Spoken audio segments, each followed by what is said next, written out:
whether you're healthy or unhealthy doesn't matter. It's just like, when a salad looks beautiful, it's different than just like it gets you excited to eat, right? When it's pretty. That's Presentation, exactly what I stand for. presentation is everything. So my point is, any way I can help you, let me know. I will. Let's chat after, not necessarily. Yeah. Let's chat. Let me give you, do you have a pen? You can just write down my information. Or put it in the chat, because they're recording right now and we're having a side conversation. I'll do that. Okay. It's kind of like technology to me. I'm old fashioned. I'm like, I'd rather hold the book. I'd rather have a pen and paper. So it's a very big adjustment for me. Yeah. Okay, here, wait, let me send it to you. Okay. You're going to TV 6, TV 3? I'm sorry, I can't talk and type my number apparently at the same time. Okay, and then I'll give you my email. Are you okay in Florida with the storm? Oh, I can't hear you now. Okay. Okay. Yeah, everything's good. We're in Cocoa Beach, and I was just over at the beach listening to Pedro Adeo for about an hour and a half. Oh, good. Oh, good. So you're spending nice time outside. All right, Yeah. there we go. I just sent it to you. Okay. Hey, Grant, we'll stop. Okay. Yeah, it's fine. It's nice when people can connect in this way. But we will start our meeting now. But since you were just talking about it, good afternoon, Heather. How's the weather there? You're kind of 12 hours away or something, right? Yeah, I'm on the east coast of Florida, and most of the things were happening on the west coast. But yesterday, during our time with Barry, a big side of the storm came through here, and it was quite scary, but we're okay. Right. I'm on the west coast of Florida. I'm in St. Pete on the water, so it's been kind of crazy. Scary. There you go. And Heather James, you're further up the coast a little bit, but you're expecting it maybe tomorrow, right? Or later tonight? Yeah, it's probably just gonna rain. I got school canceled, which was nice, but besides that, I lived through quite a few hurricanes. It's fine. Yeah. Yeah, this will be all right. Oh, that's good. Well, I was talking with Blue earlier today, and we were talking about generators and, making sure that the show can continue and thinking about that. And I said to him, and how high is the generator, like off of the ground level? So, it's about 6 inches. Okay, let's hope there's not much rain right there where the generator is. Anyway, he may well pop in, which would be good. So I think we've got a couple of questions just for some people that may not have been here for a little while. There is where you came through on the dashboard, there's a place to be able to post questions. And so we've had a few people do that already. And so generally we want to keep questions in there. That means that we can change topics and see the questions that people have asked. And then we monitor the chat in Zoom as well, often for follow-up questions or related things to the topic that we might be talking about. In general, what we try to do is focus on Obvio questions first, things about how to make Obvio work, or things that you're playing around with and want help with, and you're welcome to ask as complicated or as entry level questions as you like. That's these calls don't continue on from one another. They are a fresh start every time, and so we're able to explore those whatever it is that you're thinking about with Obvio. Happy to talk that through, and then of course we can talk about digital events in general, and also we inevitably end up talking about production as well, and what microphone do we use, or things like that. And so that's always a good discussion, but that generally we try to keep to that as a priority, the priority list, starting off with specific Obvio questions to start with. So to that point, Heather, what have we got there? So Marley asks, do we have access to a guide or a checklist I can refer to with a list of all the possible content, image assets with size and pixels needed to build out Obvio dashboard and the shopping cart page? Yeah, so Marley, there is some there's an older document that has some recommendations. The thing is that we've been reluctant to try to update that because in lots of ways the dashboard has become more and more flexible with the assets that you would use. And so because there's a couple of reasons for that. One is that each theme, the different themes that we have different sort of layouts, different sort of requirements, or the way that works. There's also an editor that is built in, and so you can crop your images once you've uploaded them, and you can sort of resize them. And so often what we find is that it's less about the pixel size and more about the aspect ratio. It's more about the actual shape of the image. As long as it's a reasonably large image, it's more about the shape that would work best for you. And then that depends on when we're thinking about things like logos. It depends on the shape of the logo that you might be using, right? So one of the things that Obvio tries to do as much as possible when it comes to logos is separating background and logo. And so it's often the case that you could put a background in, and that background, we like to not have any text on it, or if it does have some text, it doesn't matter if it's being cropped off, right? Because some people have really large screens, some people have smaller screens, some people have screens that are a bit more portrait, some a bit more landscape, and you'll see that Obvio will dynamically adjust to that. And what's generally happening is that the background is being stretched to overshoot the background, and so often it'll crop off the sides or things like that. And so then what we encourage is for you to have a logo that sits on top of the background. So in all those themes, there'll be a background option and a logo option. And you put in your logo, and the logo is not going to be cropped. That is always going to be resized to sit on top of the background. So I know you're just asking for like, just tell me what is the image size that I need. Well, it's a little trickier than that because it's often based around the shapes. So, but for example, like the background, we generally say a 2000 by 2000 size image is really good, because generally that will cover large screens and will work well on mobile as well. So that's an example. But when it comes down to logos, well, it's hard to say. But if you were playing with something that's about 1,000 wide, something like that, well, then the height will depend on what the shape is of your logo. So it's playing around with that. And then you'll also see that you can crop, as I said before, you can crop within the uploader. When you're uploading any image, there's a crop option there.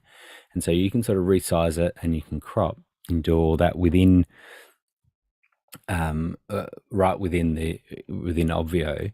There is also a skip resizing option. So when you see that, you might have really wanted that size to be exactly right, or you don't need to crop at all, then you can just hit skip resizing, and it's just going to take that image as it was and not do any resizing.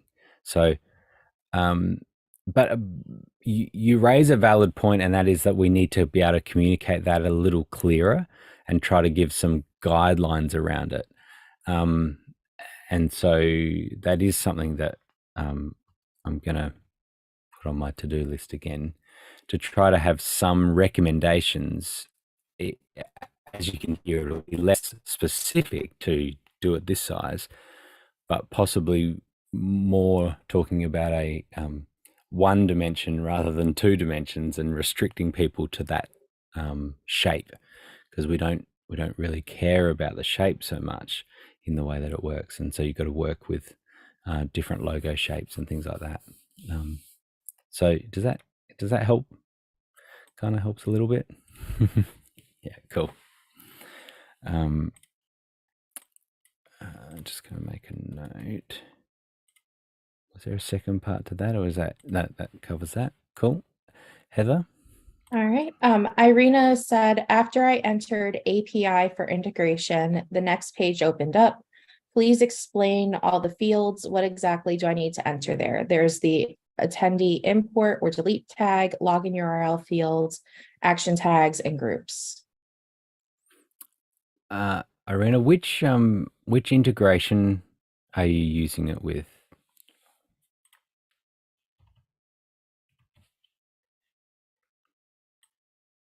Are you trying to unmute?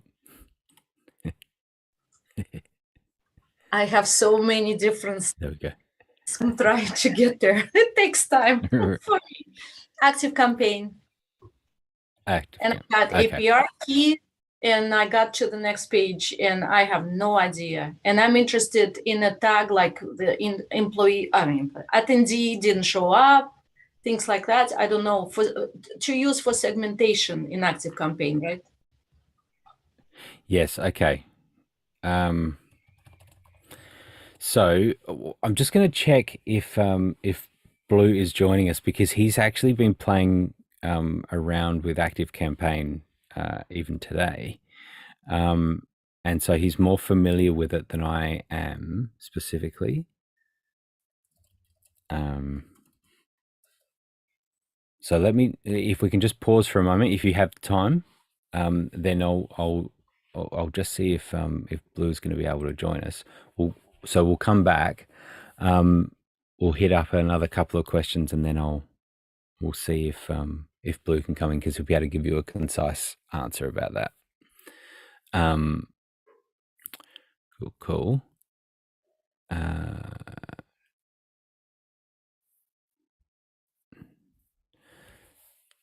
Cool. All right. So next question. Sorry. Yep. Thank you, Heather. Melanie said, if I purchase all the equipment for the studio, like an A10 Mini Extreme, good cameras, updated microphone, and get it set up and use Obvio, after all that, can I easily hire someone local who can manage the switcher during my 3-day? That's a good question. So yes, I think getting the right person for that is key. And I guess thinking about what so it sounds like you're wanting to set up your own studio space for general meetings and things like that, just basic stuff. And then when you're doing a 3-day, to have someone come in and assist you and run that gear. So absolutely. It's just a matter of finding that right person. And I would suggest that they would help set it up in a way that makes sense for them, and also for you, right? And so, but I think it's a great idea. It's what we talk about often, is having having people to assist you in what you're doing, and thinking about what are the things that only you can do, and what are the things that you can have someone else do, right? And not only what is it that someone else can do for you, but what is it that someone else can do better than you? That's what you want. You want to surround yourself with team members that do that particular task better than you do. And so that technical aspect is a great example, right? Where finding someone who gets it and understands it, and finding that person can be a little bit tricky. I mean, there's freelance AV operators everywhere, right? But whether they fully understand kind of the virtual world, and they and some of the extra, Zoom capabilities and things, anyone's going to learn if they have a general understanding of production, techniques and have an understanding of how to get a good image out of a camera and how to get good sound out of their audio desk and things like that.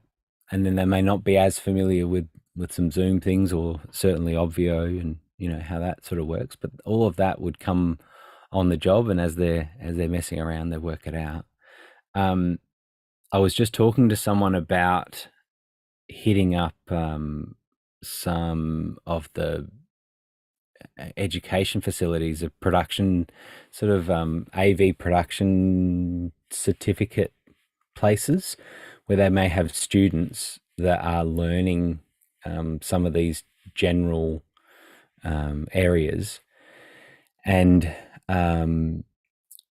getting someone that's just passionate and interested and young often could be perfect, and they could just be looking for work now, and that could work really well. So I don't know if there's something in the area. There is sorry, yeah, go. No, I was going to say, Muddy and I were actually talking about this the other day, and I want to get your opinion too. And what we were talking about is somebody could really train that person well, but Muddy came on here, so if he has anything to add, he might want to jump in the conversation too.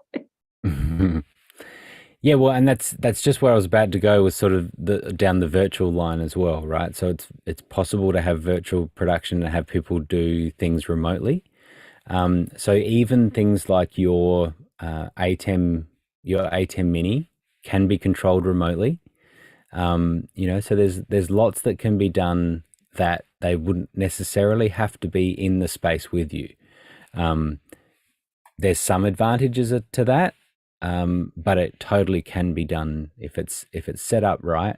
And Muddy totally understands that. And there's some advantages to that too, because you've seen, I think you've probably seen Muddy's setup, with a bunch of equipment, lots of monitors, all of that, set up really well to monitor what's happening with Obvio and Zoom and things like that. And then would be able to have, set up correctly, would be able to have access to the things that are happening on your end as well, and could potentially do it remotely. Then there could also be a combination where you do have someone on site with you, as well as have someone like Muddy, who is able to teach them, to train them, and they could work together. And yeah, there's lots of advantages there.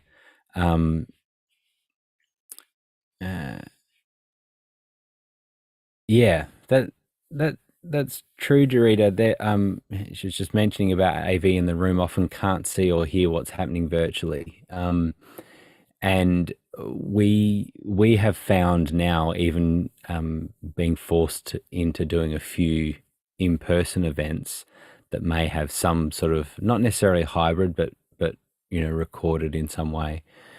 We have found that we are now doing more with virtual production, so that we're, instead of trying to check what a recording is working like, we're using people remotely, where we're saying, hey, come and check the recording of this event, and they're sitting within, off-site, they're sitting in a nice quiet space, and they can listen into a live recording and say, yeah, that's working great, or no, that doesn't really work.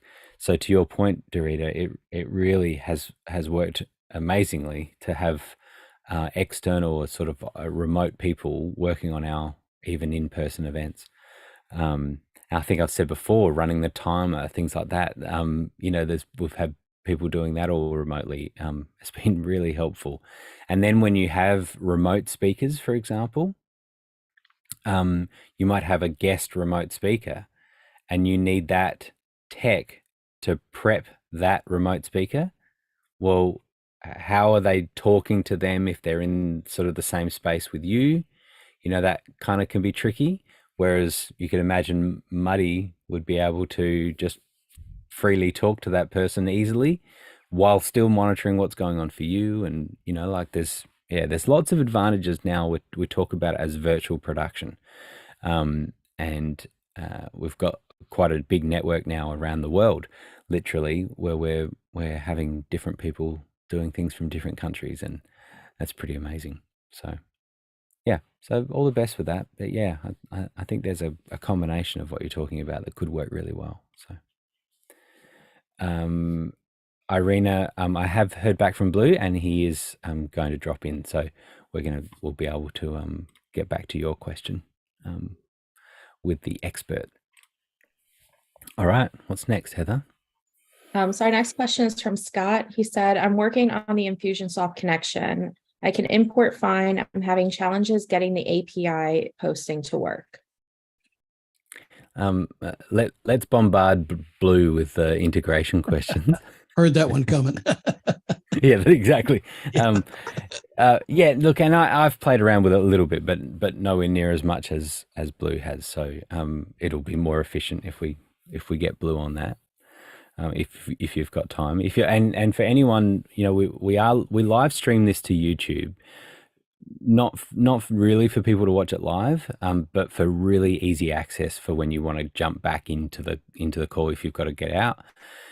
It's available straight away as soon as it's available now. You can start dragging through the history of it, but anytime after we finish, you can go back and catch the answer to a question. So generally we will still answer questions even if you need to drop out, and you could go back and go to the YouTube channel and find it. So that's the main reason that we live stream them, is for easy on-demand access to those questions. It's Obvio Online. I'll get Heather to drop the link in there after she's read the next question. Yes. So Dorita said, I would like to show my screen on the Donato dashboard with questions on the development of the page. I have a few issues on the design with buttons not working. Okay. You want to share your screen? Go ahead. Okay. All right.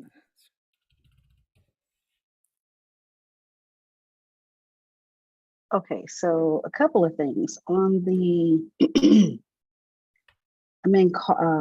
cards, and on the button right here, is it only 2 rows?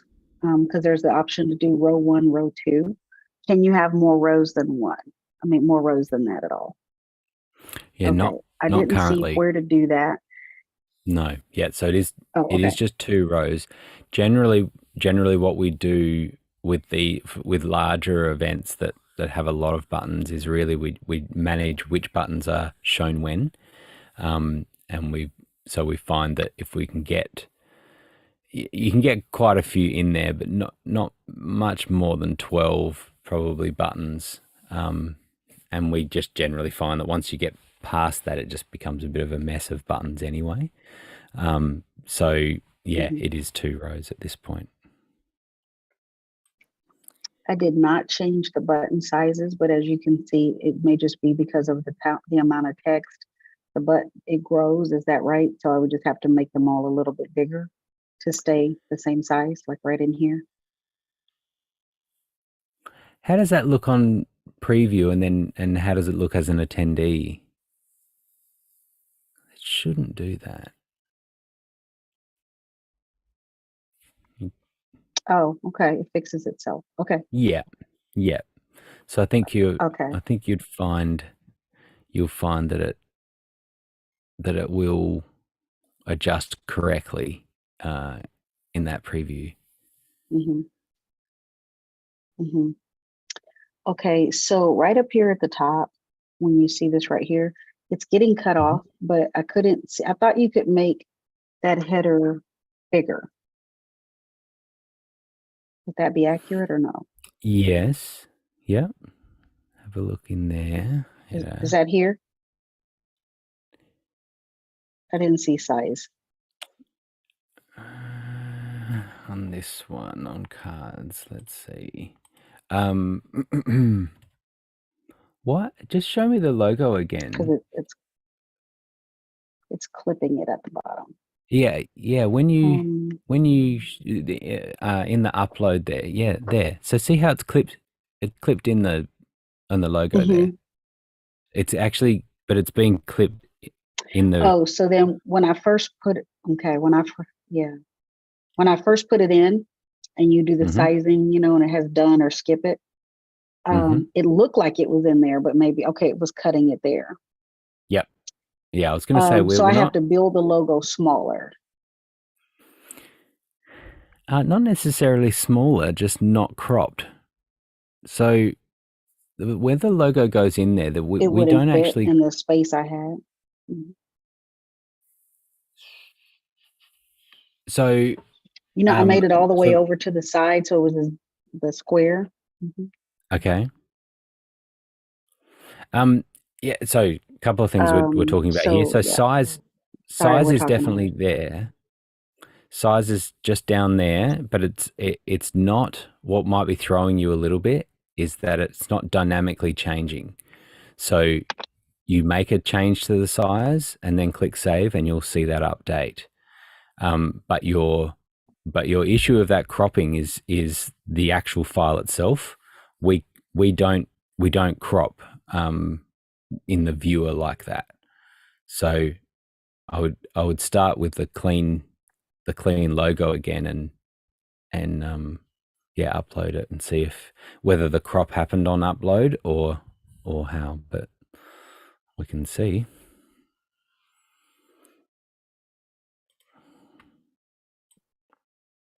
See what that does. All right. So for example, I know, and it's right there. So that's how it starts. So okay. I just could you do skip on that? There to make skip. Okay. Give that a second. Hold on, we're all in the way. I'm looking at all these people. The gallery is in the way. Okay. There we go. Save that. Okay. Oh, okay. So now it's probably the different colors that you want to do, but so if you want to just change the size, if you wanted to make that a bit bigger, that was just the size there again below the upload of the logo, and you could make that a little bigger. Got that. Okay. Okay, and then on the features speaker page, let's see here. I was able for the first person to change the font and everything, but when I got to the second person, it wouldn't. And Heather, this is the same issue that I keep writing about. So it comes in here really dark, you can't see it. And then, let's see here, is it here on this one? Yeah. It gets stuck where it won't, right here, it's doing it today, the font family, or the font size.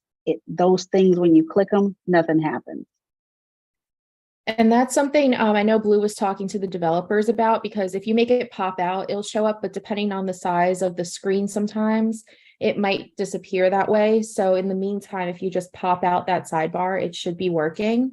But they are working. Oh, that's what you meant by that. Pop it out. Okay. Okay, perfect. Okay, got that. And then on this page, sorry, just on that, Dorita, go ahead. If I can just talk to that for a second. There is one of the things that you want to watch is where you're copying the text from, and how that's coming in, because it can inherit font or formatting of all description. So you could be bringing it in from a Word doc or something, and it will be trying to inherit the font, the particular font and styling. If possible, the best way is to paste with no formatting, or paste, depends on Mac, it's paste and match style. So or paste as plain text. So when you do that, you do lose the formatting that you've got, but then if you've got things like, as I can see, bold and things, then you just go back and do those bold things, and now it's as plain text as it can be, and it won't have any of maybe the funky fonts that look a little different. So that's another That's a separate thing to the issue of not being able to see that Heather was talking about. So. Okay. And then on this page, is there a styling way to do, let's say halfway down the page here, these are speakers for the next day. Is the only option really to maybe disable all of them and then the next day change the date and let those show for the second day? But there's no way to do, like there's a header here. There's nothing or a divider or anything for like a second day on this page.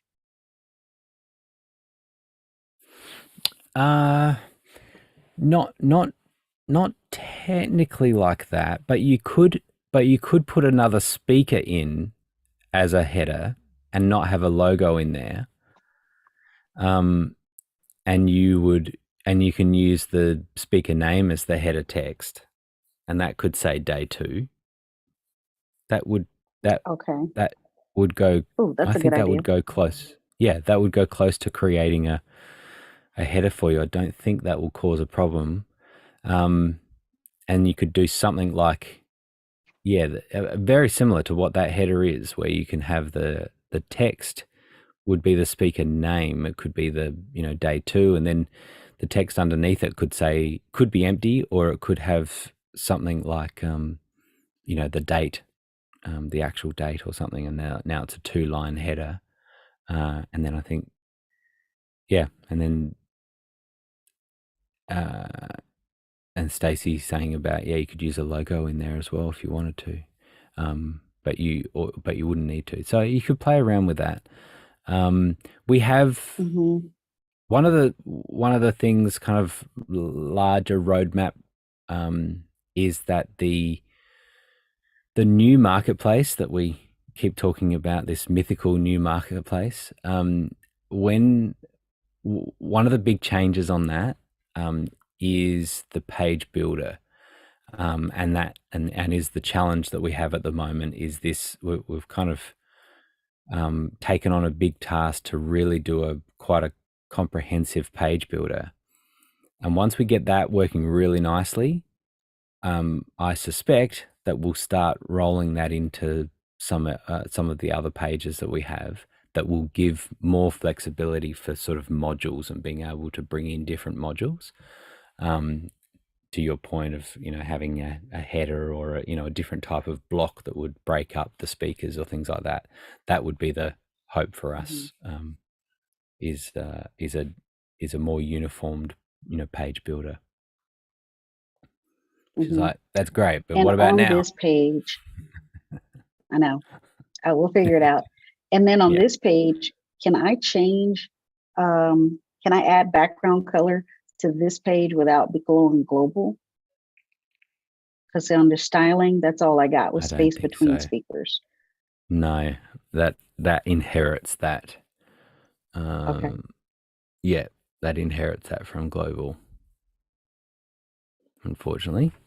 Okay. All right, that was it. Thank you. Great. Yeah. Looks great, by the way. Nice work. Thank you.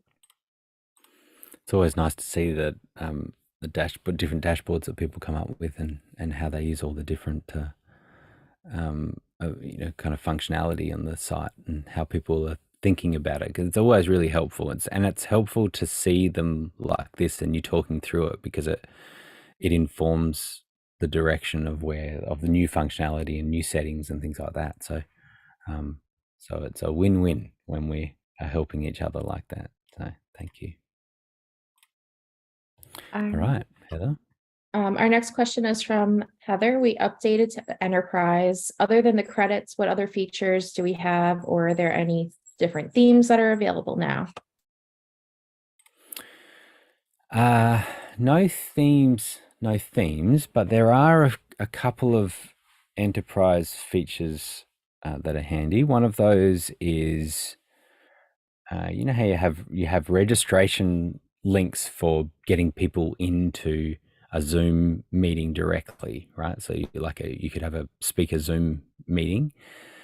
You can have a link that everyone can create those registration links. what you have with enterprise is you can create a link for an area, which can be particularly helpful. So if you have multiple meetings going, then you can have a registration link that brings people into the area. So that's one thing. When you say area, you mean like a breakout? What do you mean by area? No, Zoom area. Let me show you. Okay. I'll show you here.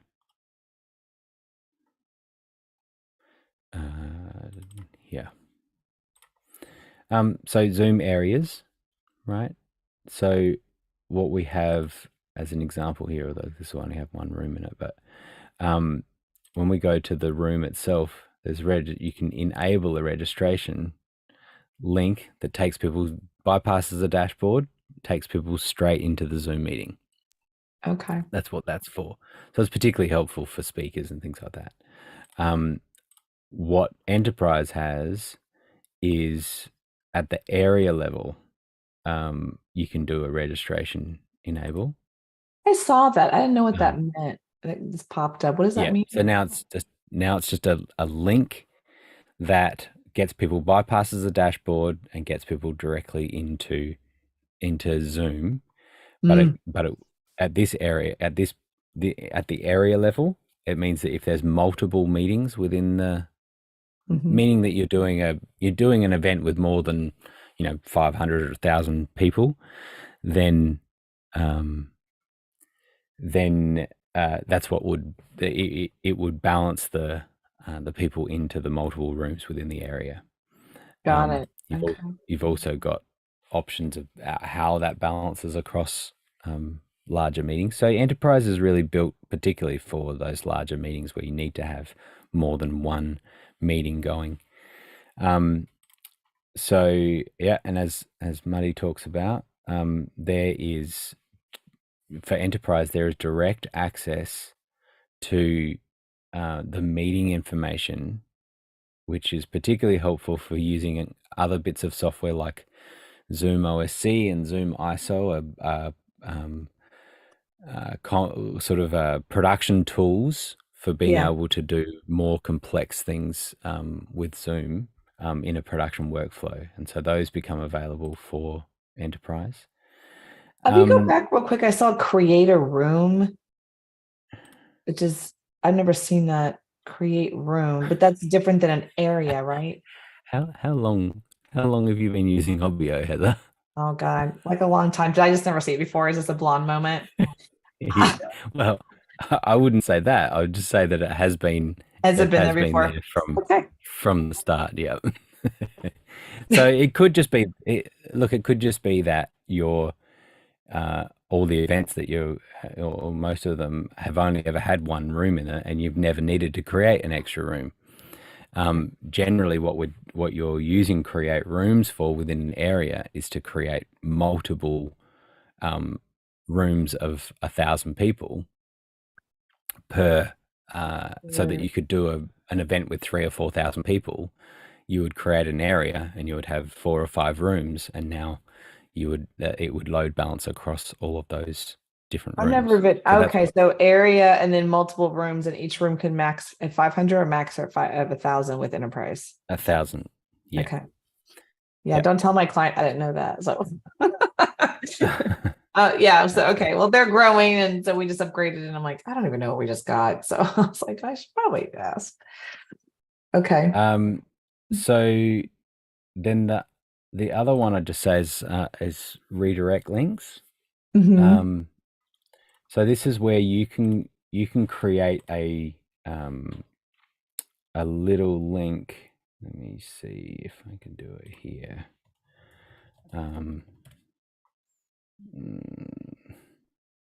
There's probably a bad example here, but I can show you anyway.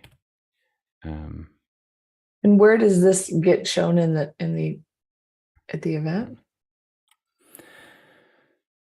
So when you copy this, what this is doing is it's creating it's a URL shortener, right? So if you look now at what this has created, so my event was called Vital Years at Obvio, and then /R for redirect, and then / the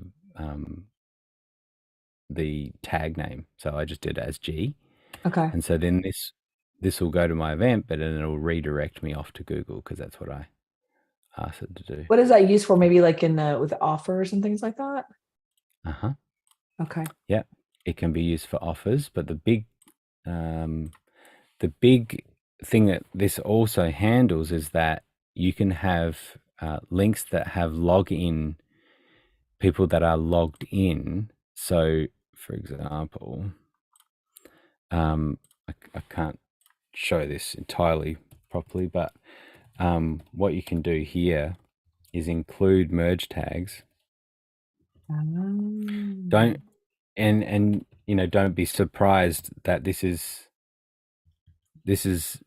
pretty complex stuff, which is why it's in enterprise, right? Like it's for really specific requirements. Get your last name like that, right? So what happens now? If you imagine that this is not going to Google and it was going to a sign up page, an offer page, something like that, and you're on that offer page, you're able to bring in these fields. Mm-hmm.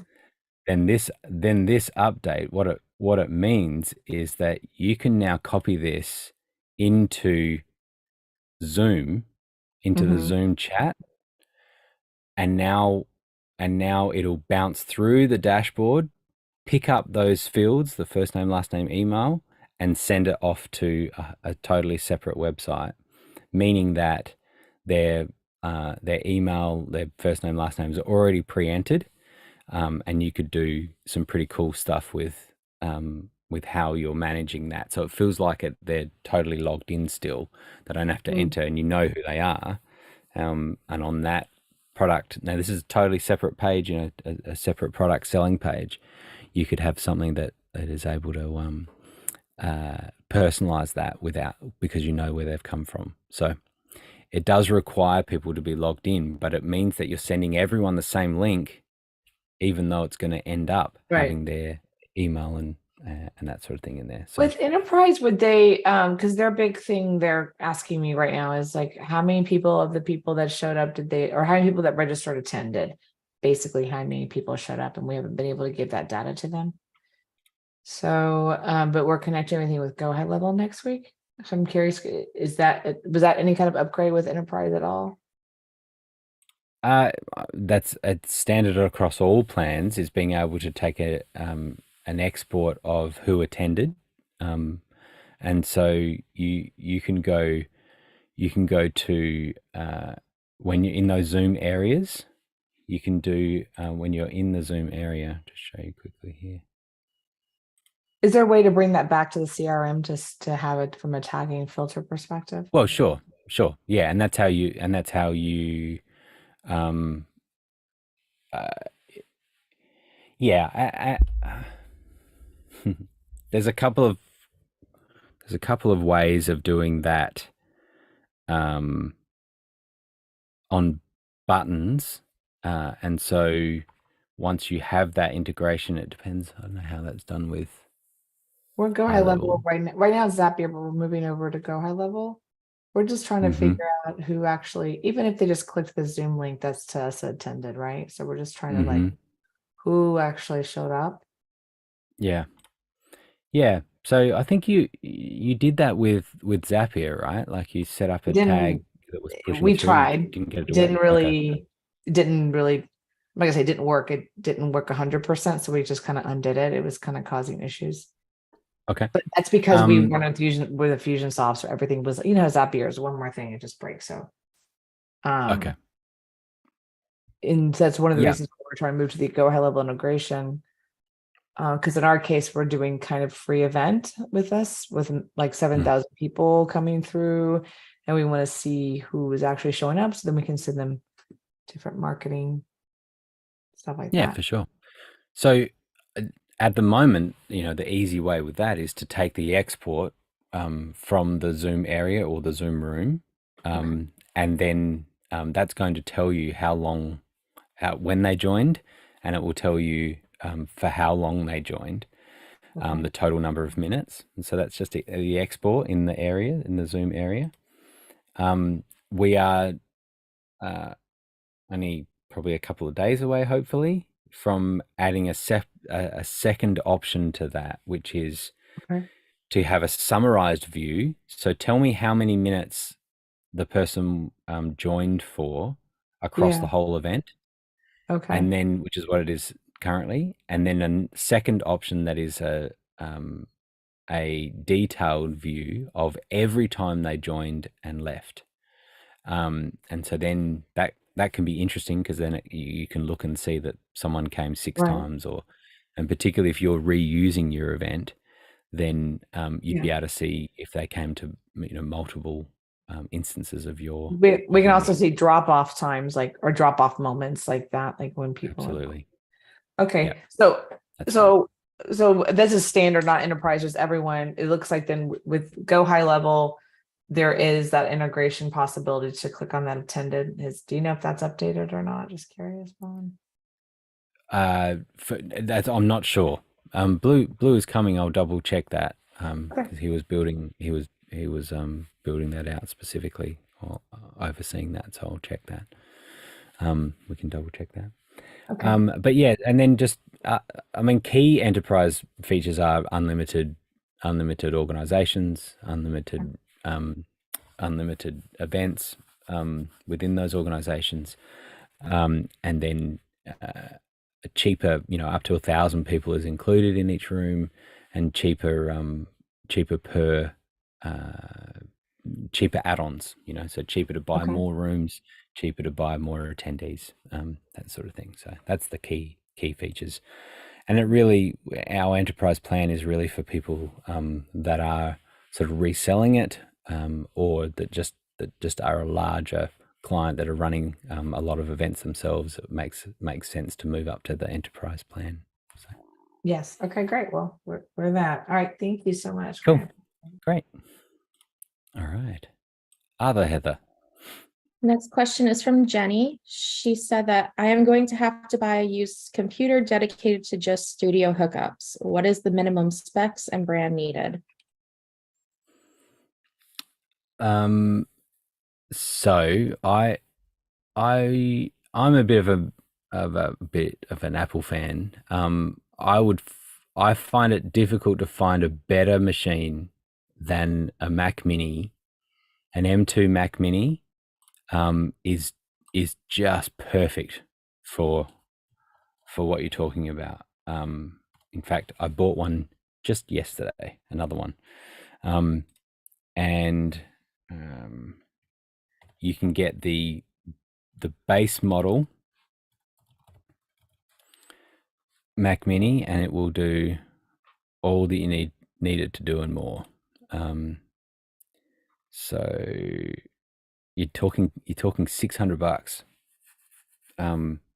which is pretty amazing, to be able to do a Zoom meeting.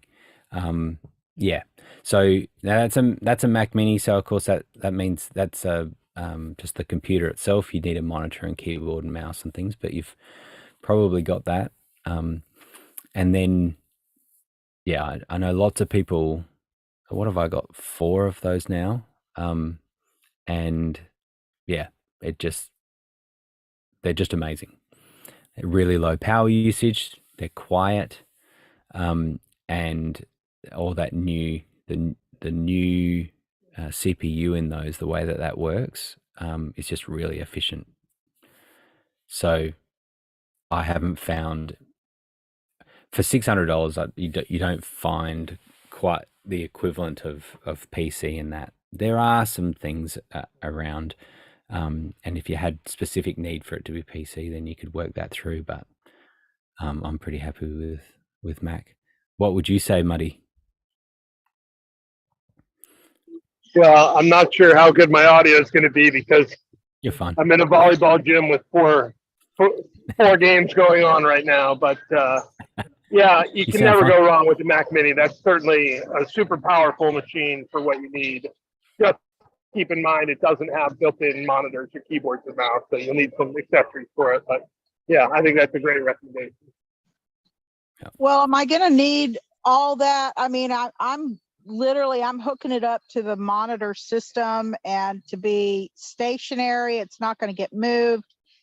And I mean, so I'm going to have a keyboard with it. Why would I need, is it a laptop or what is it?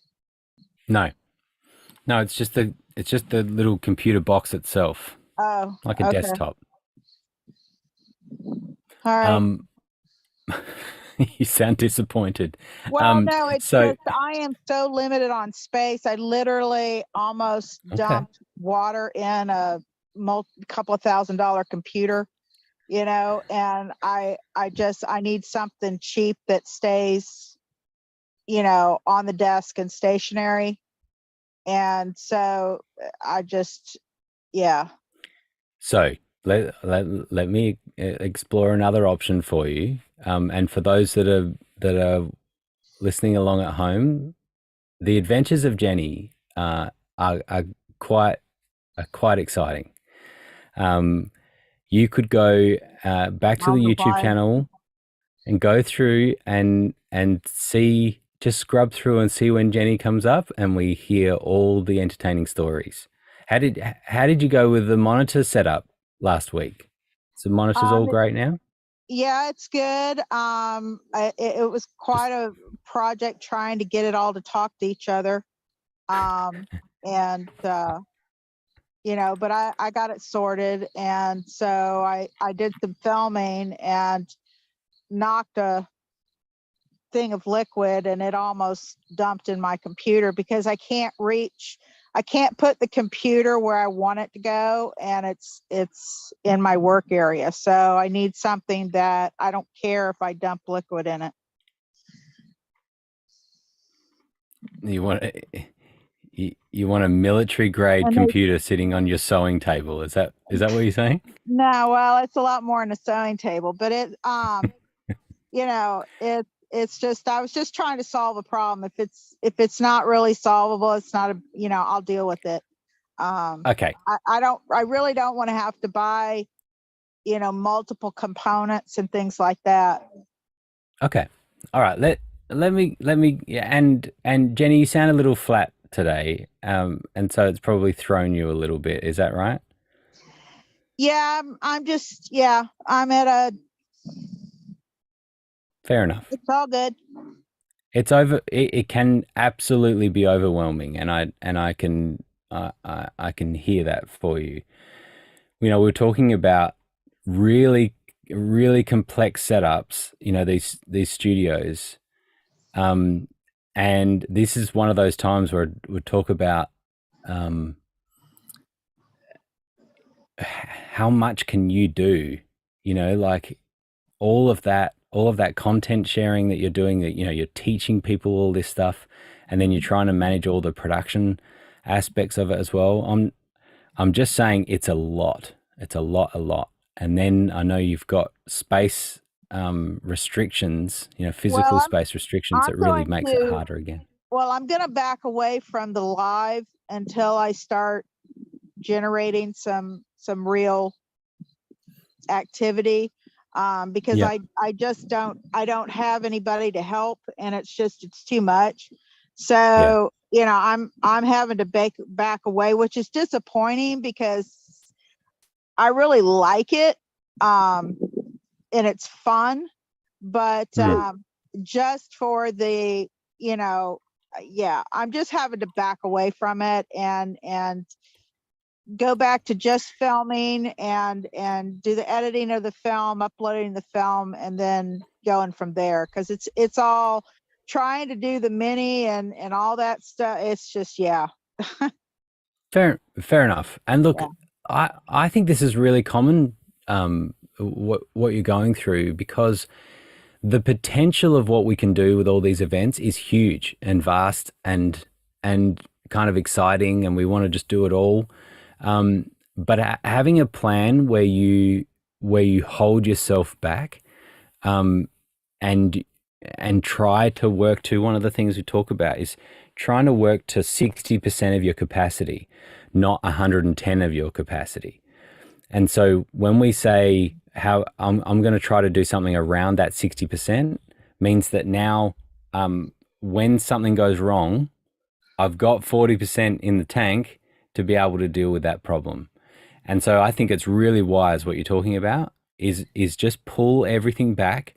And it's not to say that you're and I get being disappointed about that, but actually that means then you have a roadmap of where you want to go. And you know, okay, after I do a couple of these events, then I can add this element and I can add this element. Let me get less philosophical and more practical. Two things I would think of. One is get something like this. You look at I think you're on your phone, but you have a look. Get something like a little cup holder. You can get these desk mount cup holders. You can hang it off the edge of your desk. You could put it off on a pole like this, and now your drinks will never fall over. Well, it wasn't. Thank you. I actually have something like that, and I always use. But this was actually it was an entire thing of dye, wow. For fabric, and yeah, it's just. So I'm backing off. I'm just doing filming and having to completely back off from doing a live event. And where I'm struggling is to be able to I got an extra little camera so I can switch between cameras, but just the way it has to set up, I can't I need that computer over where I'm at. And not back under the monitors in a normal setup. So another option would be a really cute little MacBook Air, 13-inch, super light, super small. It's a laptop. It's $1,000. It gets you all the features you need. It's like not $1,000. Yeah. Okay. So it's a goal. I'll work it out. Thank you. There's also multiple stands and things that you could place the laptops or computers on, other stands.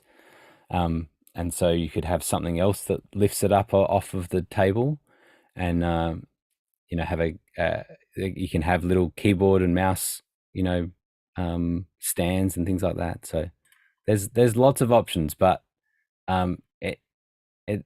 it sounds like you've hit a tough spot, and so I just encourage you to hang in there and not make any big rash decisions right now. That's my counseling for today. Grant, what would be the minimum for the PC? Because I put in the chat, I'm in this local auction and I'm bidding on one now. Nobody seems to be bidding on these computers and they work. And I'm like winning for $5, and I can always like send it to her and she can, it doesn't matter if you dump something on it or not. I figured, an extra one wouldn't be. That's true. Yeah. Yeah. So generally something like with an i7 processor in it, it's, the newer, the better, particularly for Zoom, because it really needs multiple cores for it to be able to do HD video, even 720p, for it to be able to have the camera input for that. So often the more integrated computers, the cheaper they are generally. And I know auction's different, right? Depends how old it is. Yeah, this is from like, I think from an estate that they're selling it off locally. So it's not like, it could, I don't know what the year is. No, it could be great. Really look, because I didn't think it mattered.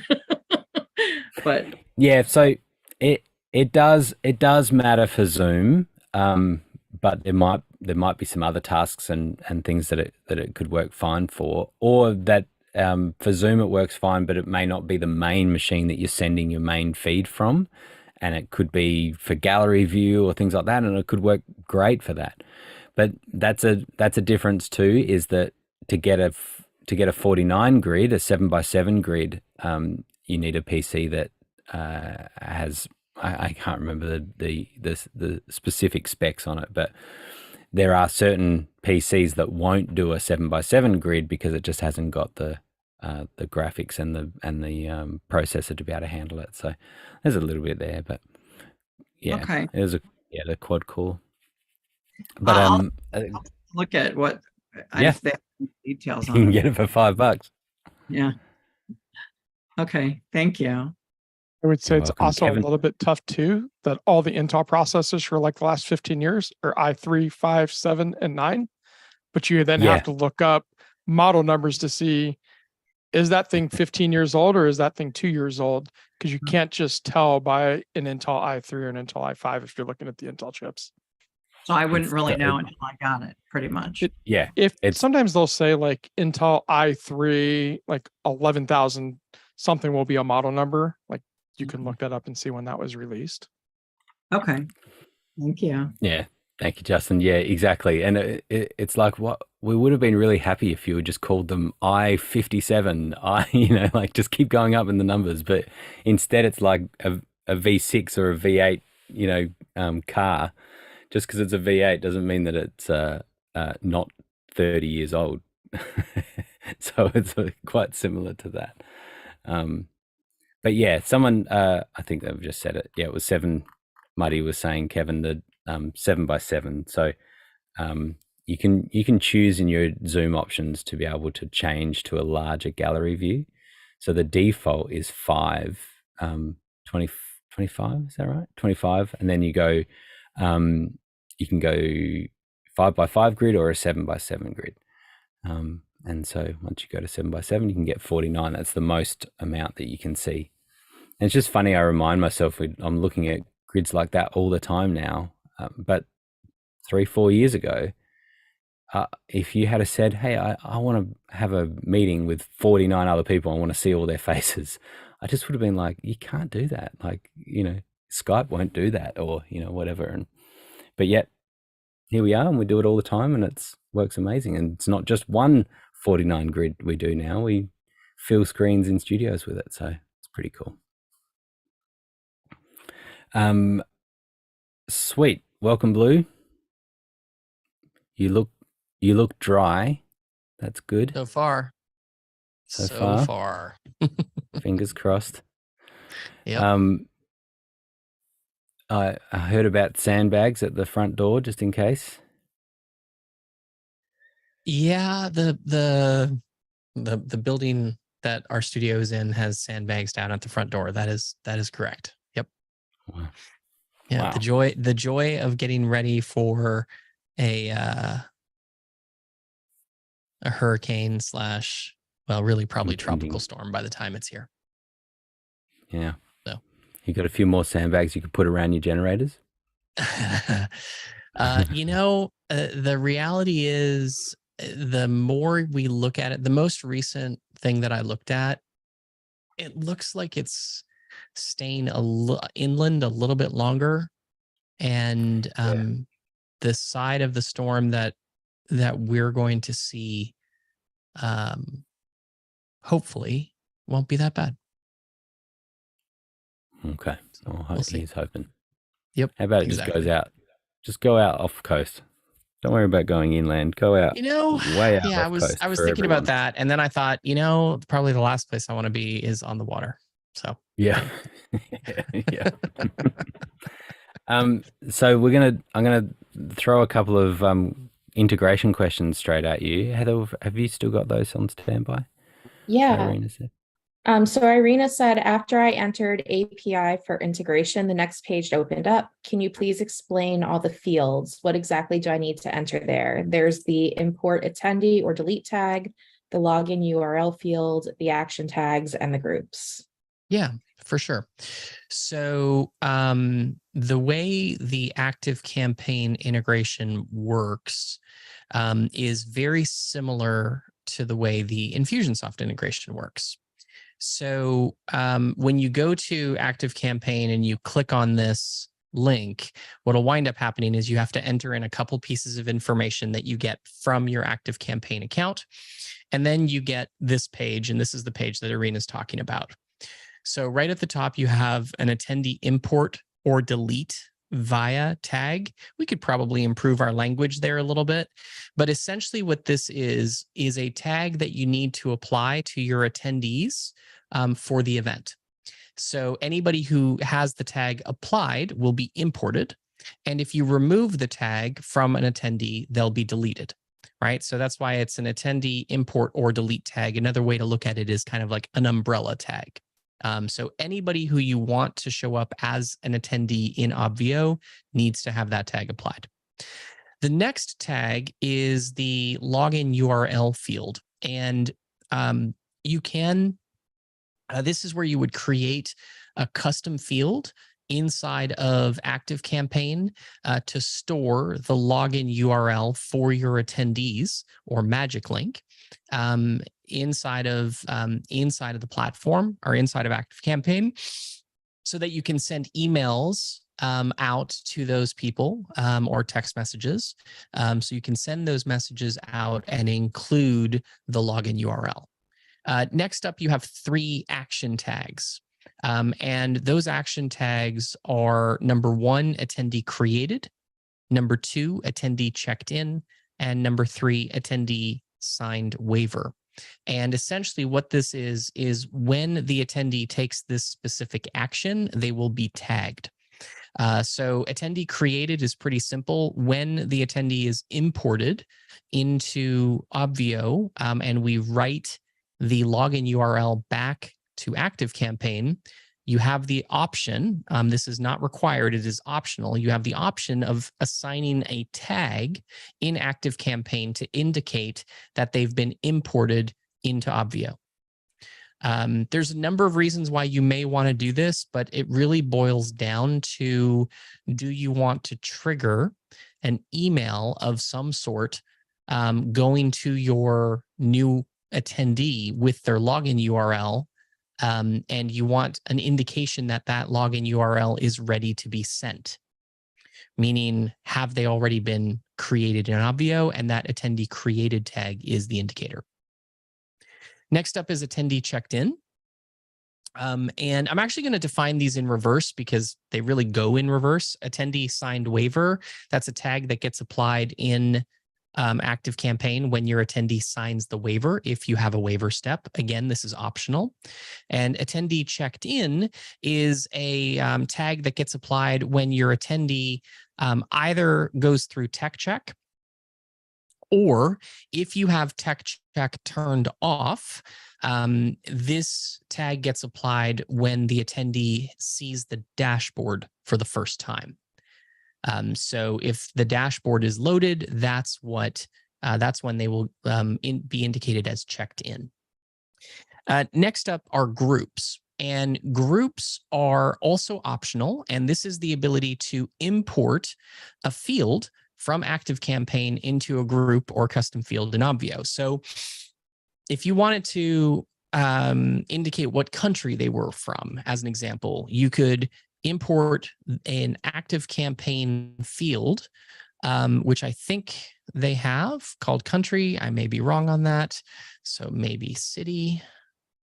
Huh. How about last name? Do they have last name? I got to double check on this one, but I'm pretty sure. Hold on. Is this only custom fields? Is that why? Yes. Okay. So this allows you to import custom fields from ActiveCampaign into Obvio. Also optional, the vast majority of our clients do not use that group import, but it is there as an option. So then once you click save, from that point forward, any attendees who get the attendee import or delete tag will be imported into Obvio. Now, there's something really important here, because if you already have registered attendees that you need to import in, just clicking save will not import your existing attendees into the platform.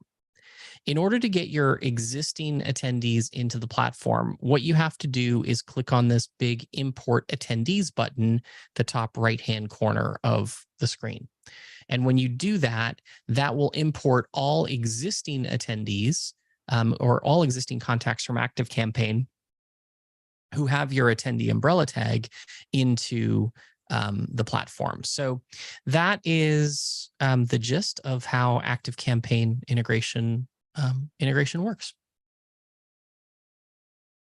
You're welcome. Nice. So we had Scott had one as well, right, Heather? Yes. He said, I'm working on the Infusionsoft connection. I can import fine. I'm having challenges getting the API posting to work. This is for his organization, Motivation to Move. So there's some copy or there's some language on the Infusionsoft integration page that is old copy, old text that doesn't apply. Okay, there's the problem. Okay. Yeah, that really is the problem. So it's how when we first set up the integration, the Infusionsoft is probably our oldest integration, and so all of this stuff here that you're talking about is probably the stuff that you're talking about. Yeah. None of this is important. Just, in fact, I keep meaning to ask our team just to delete it because it doesn't matter. Okay. So in order, again, very, very similarly to ActiveCampaign, in order for your integration to work, first off, when you click connect, or actually when it's linked or not linked, you click on the Keep icon and it'll allow you to authorize your Keep account with Obvio. Once you do that, you'll see a page that looks very similar to the page that I'm on right here. And this is a little bit in reverse. So the top thing that you're going to need to do is you're going to need to create a custom field at the customer level inside of Keep to store your login URLs. And I don't remember exactly where you do that, but in Keep Pro, the version of Keep that I use is the one that's called Keep Max Classic, and which is the old Infusionsoft account type. That's what I have as well. Okay, so it's under settings for your company, if that's the case. And you create a new custom field. I believe you can have up to 199. If you don't have any custom fields available, you're going to have to delete a custom field. Yep. But assuming you do, you create the custom field, and then you enter, once you create it, you enter the name of that custom field here in the login token. Next up, you have your attendee import or delete via tag. There's that same tricky language again. This is probably what happens when you have a Bulgarian write the text for it. Anyway, so you create a tag that is your umbrella tag or your tag that all attendees get, regardless of attendee type. So regardless of whether or not they're VIP or mastermind members or existing clients, all clients or all attendees for your event should get this one umbrella tag. And if they have that tag applied, they will be imported into Obvio. Next up, you have a phone number field because Keep has 5 different phone number fields that you can select from as to whether or not to import. This is for SMS purposes. So if you want to send SMS messages from within the application, those phone numbers need to come from somewhere. So you select which of the 3 phone number fields you're using to store mobile phone numbers. Next up, you have your action tags, and these tags are exactly the same as the ones you have in ActiveCampaign. So attendee created, attendee checked in, and waiver signed. And these are tags that get applied at that level or when those actions are taken by the attendee. Then you click save, and that will make the connection. Right? That now says from this point forward, any contact record who has the attendee import or delete tag added will get either imported or deleted from Obvio. If you already have attendees who have registered, you're going to want to use the import attendees button to import all of your existing attendees into the platform. So that's how the Keep integration works as a whole. All of that other stuff, I'm sorry, ignore it. So how I just did it. I just did it while you were talking. I didn't wait long enough for it to do it automatically. I didn't realize it did that. So it's going out every so often and checking to see if there's something.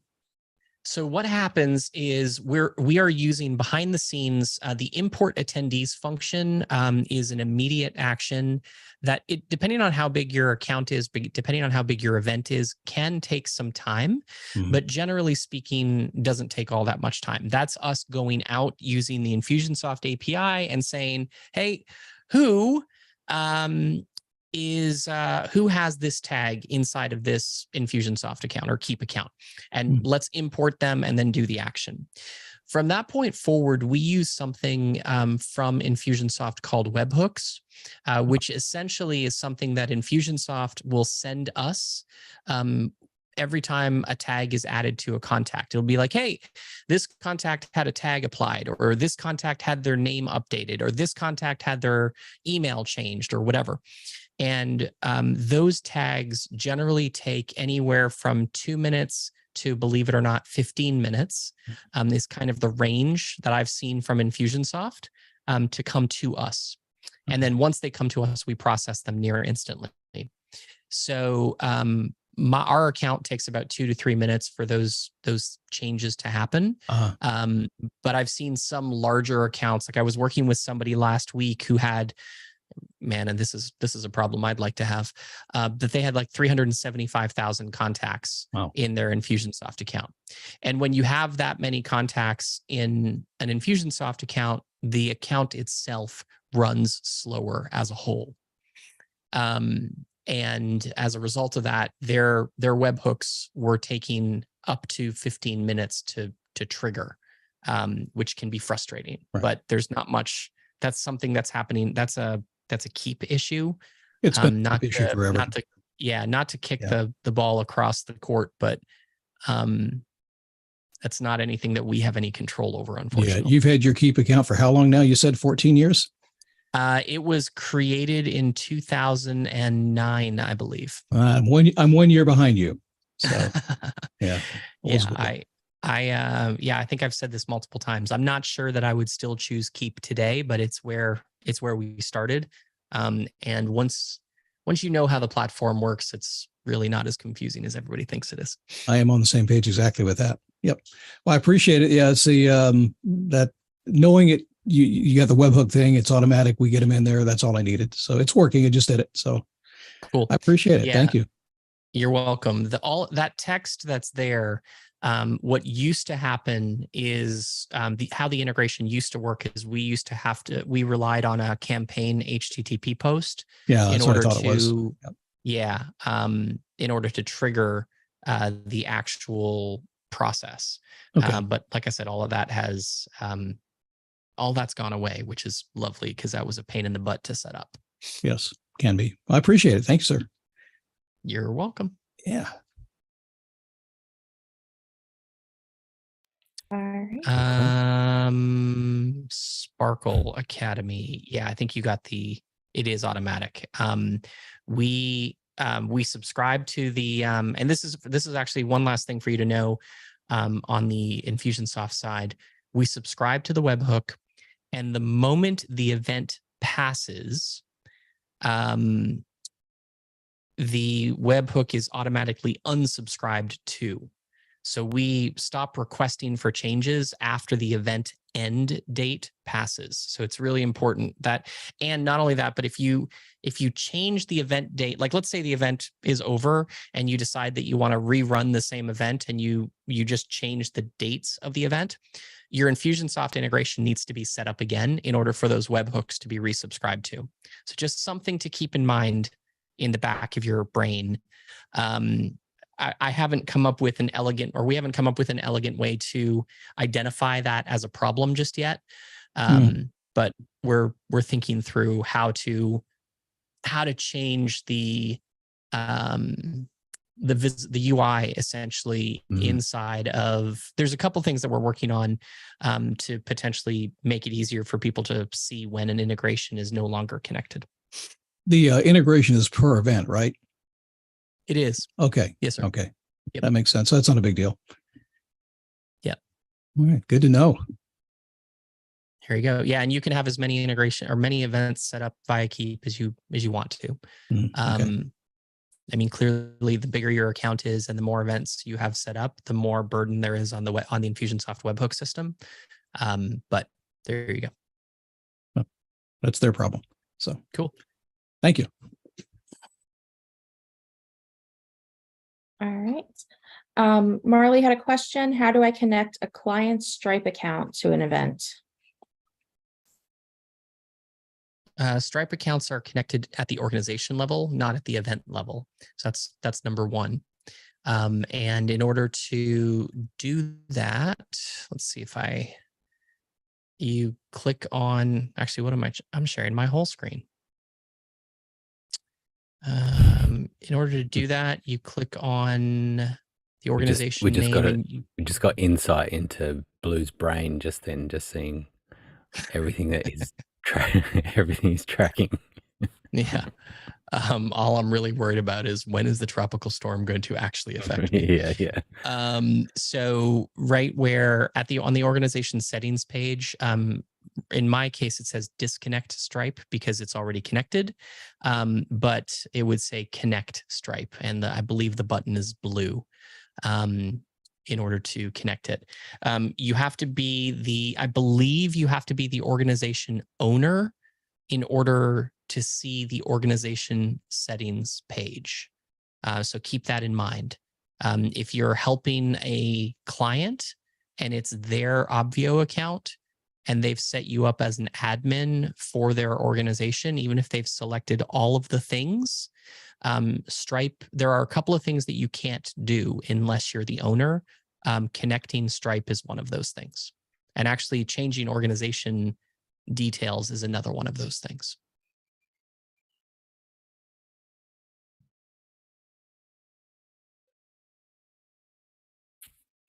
All right. You ready for the next one? We're ready. All right. Heather asked, do you have a client that has done the integration with Go High Level yet?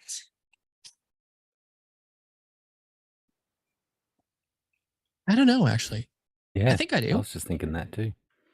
Yeah. I mean,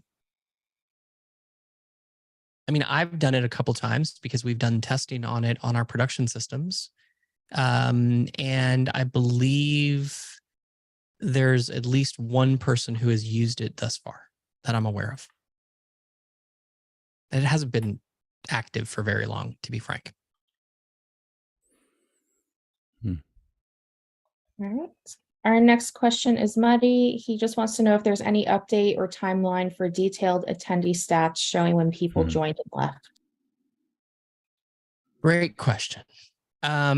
So here, I'm going to give you, there's two answers to that question. One, probably early next week, you're going to see a second export option on the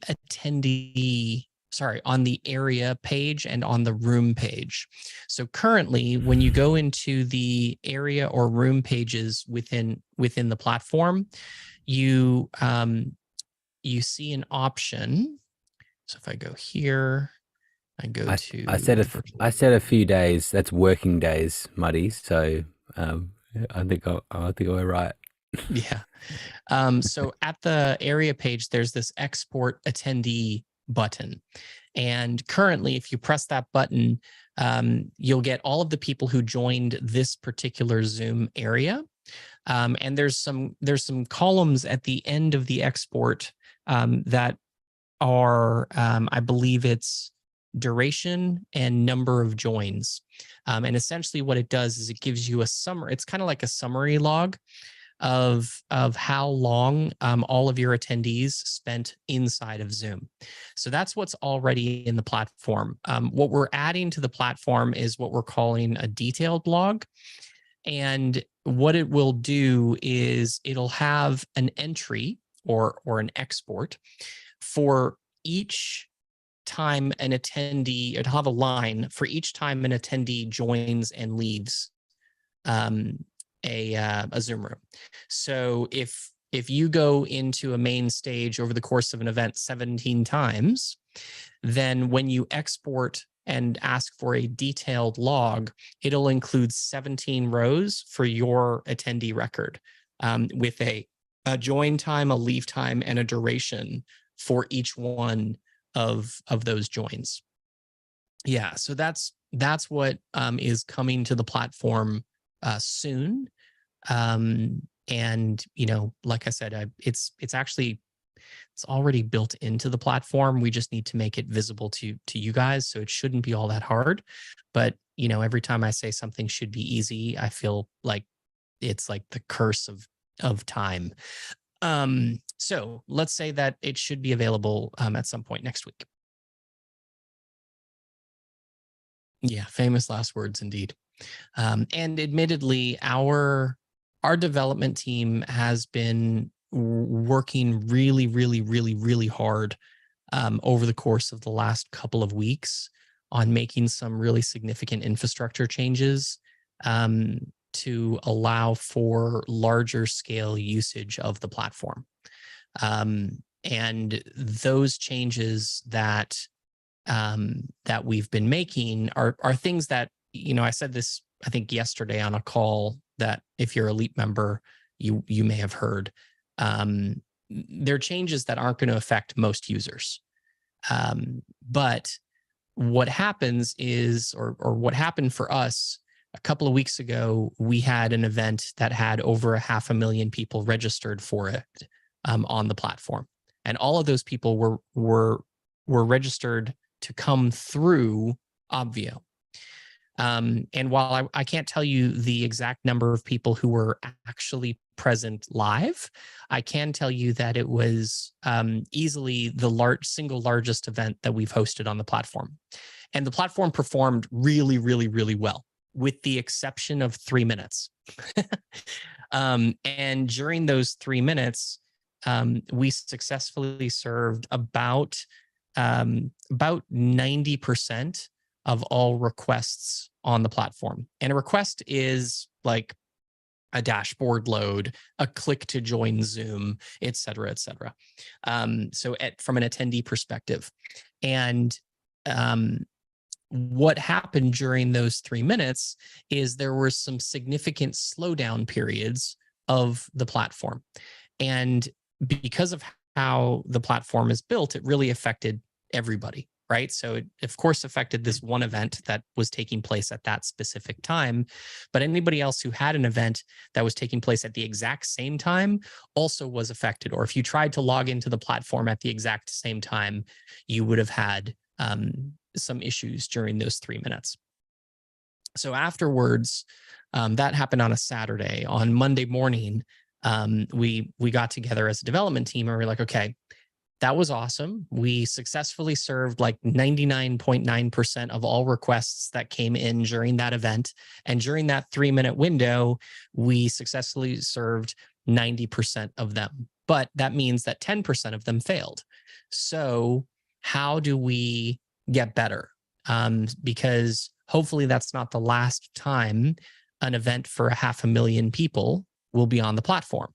Or more specifically, hopefully that's not the last time that 500,000 people total will be on the platform, right? Even if it's spread across 10 different events or 100 different events that are taking place at the same time, it's something that we as a platform want to be ready for. So the team has spent the last couple of weeks really diving deep into what caused the slowdown at that specific moment in time and solving for it. Now, the good news is that work is almost complete, and it probably will be complete behind the scenes. There's basically 4 things that we chose to work on internally, none of which you're going to see. Like this, there's a whole bunch of stuff that is changing, but when you log into the platform and you click a button, it's not going to behave any differently, right? It's not like all of a sudden a whole bunch of stuff is changing. It's all behind the scene. It's like the engine of Obvio that is being upgraded to allow the whole platform to go at the same speed, but much better.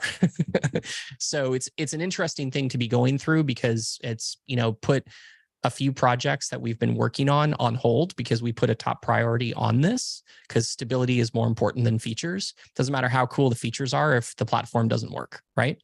So the last 3 weeks or so have really been focused on that, which put Marketplace behind, which put a few other things that we're working on basically 3 weeks behind. But we're almost done with that stuff. So I'm really excited, especially given the fact that we have another large scale event planned for mid-October. So stuff we have to work on. Anyway, I think that was a part of a question that nobody asked. So you're welcome. All right, Heather, next. It was, but also for Muddy and for others, if you are desperate right at the moment for an export of attendees, then we can always work something out. So if you have something that's happening right at the moment and you're waiting for it, please don't wait. Just send an email to help@obv.io and we'll get you what you need. So the next question was from Heather. She said, on integrations with Go High Level, are we able to do tagging of attended Obvio plus Go High Level? All of the features that are available in any of the integrations are also available in Go High Level. All of the integrations that we build, the goal is for them to have the same feature set across all of the different platforms. So you'll be able to tag attendees when they check in, when they sign the waiver, and when they are created. And you'll also be able to tag attendees on button clicks and tag attendees on form submissions. Those are the same areas that you can perform those same actions, regardless of whether or not you're using Keep, MailChimp, HubSpot, ActiveCampaign, Go High Level, or Zapier. All of those things are available across all of the integrations. Awesome. So our next question is from Sparkle Academy. There's 3 questions in them, so I'm just going to go one by one. The first one is custom field rule based, as I have a challenge and each participant get a personal success coach is assigned to them, and we would like for it to show on their dashboard. Sure. I didn't want to have to make a different text widget to on the sidebar for each coach. Is there a way, like, insert custom field name or, name to create that in the back end of? Yeah, there is. Oh, sweet. So now that this is assuming you have brought the information in as a group inside of the platform. So if we were to go into attendees and we were to look up my attendee and we were to add a group called Coach, and we would call that Coach Grant Whitehead.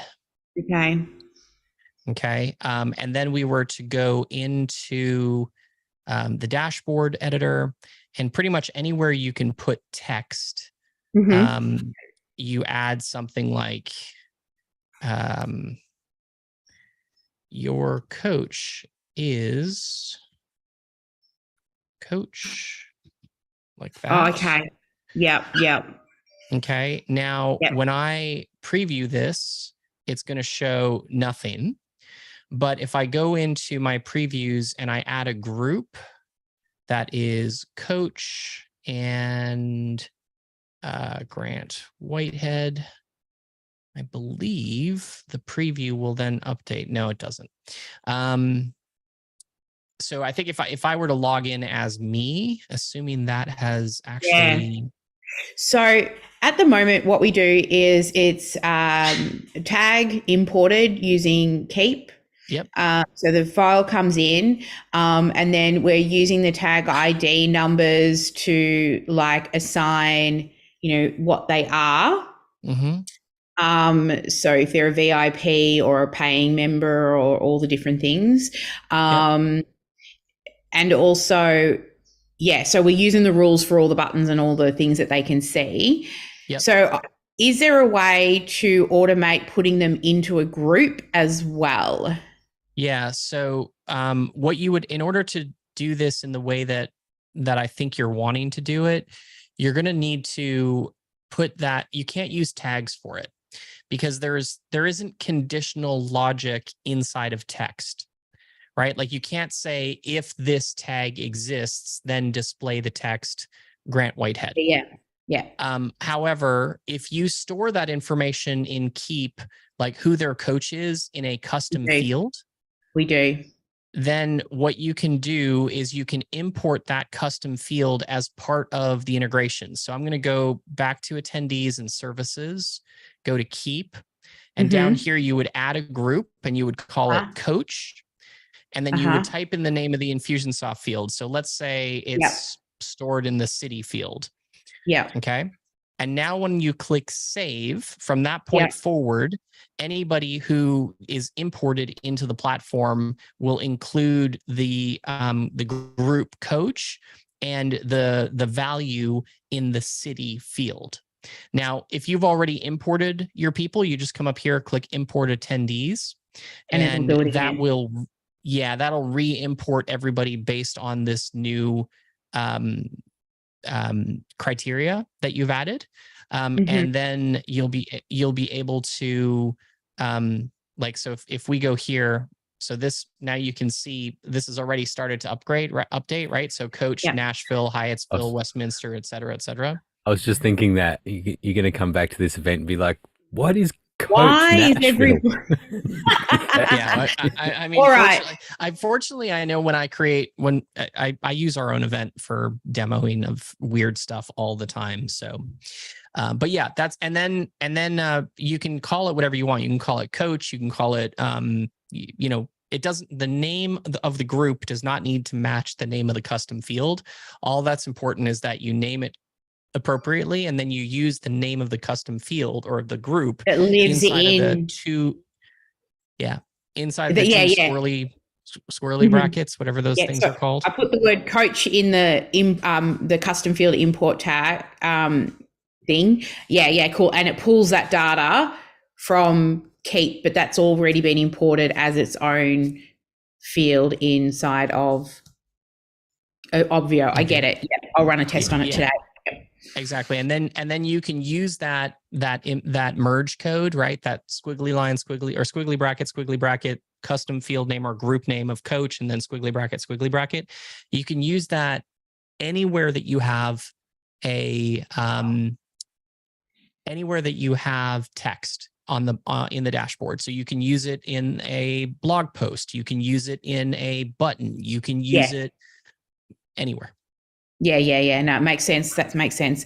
We are going to put a photo of each of the coaches, but they will just display via a rule tag base, because we also have a tag for the coaches as well as a custom field for the name.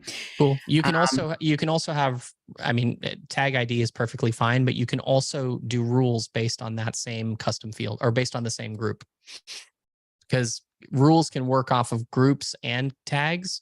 There's no wrong answer there, just so you know. Okay, so if I was to use the group rule and it had the word Jackie, then only the Jackie people would see the Jackie photo and the Erica people would see the Erica photo. Okay, cool. The rule is not contains, it's equals. So let's say, you can't, it has to be Jackie for everybody. It can't be like Jackie Smith for some and Jackie S for others. Yeah. And the other one is that each of the coaches have a direct inbox link as well. So would I create a group for coach DM, for example, where they can click it and it goes directly to each of the coaches' inboxes using the group rule? Is that also stored hyperlink? Is that hyperlink also stored in Keep? Keep as a custom field, yep. Yeah, you can. And I am 99% positive that you can use the merge code inside of the URL area of the text editor. So if you go into, or buttons for that matter, right? So if you were to have, it will be probably a button. Mhm. Yep. So if you were to have a button that is like, And just duplicate one of those so you don't mess your thing up. Yeah, thank you. Thank you. Good call. You can go link other and then coach Coach link, DM. Yeah. or something like that. Sweet. Yeah. Yes.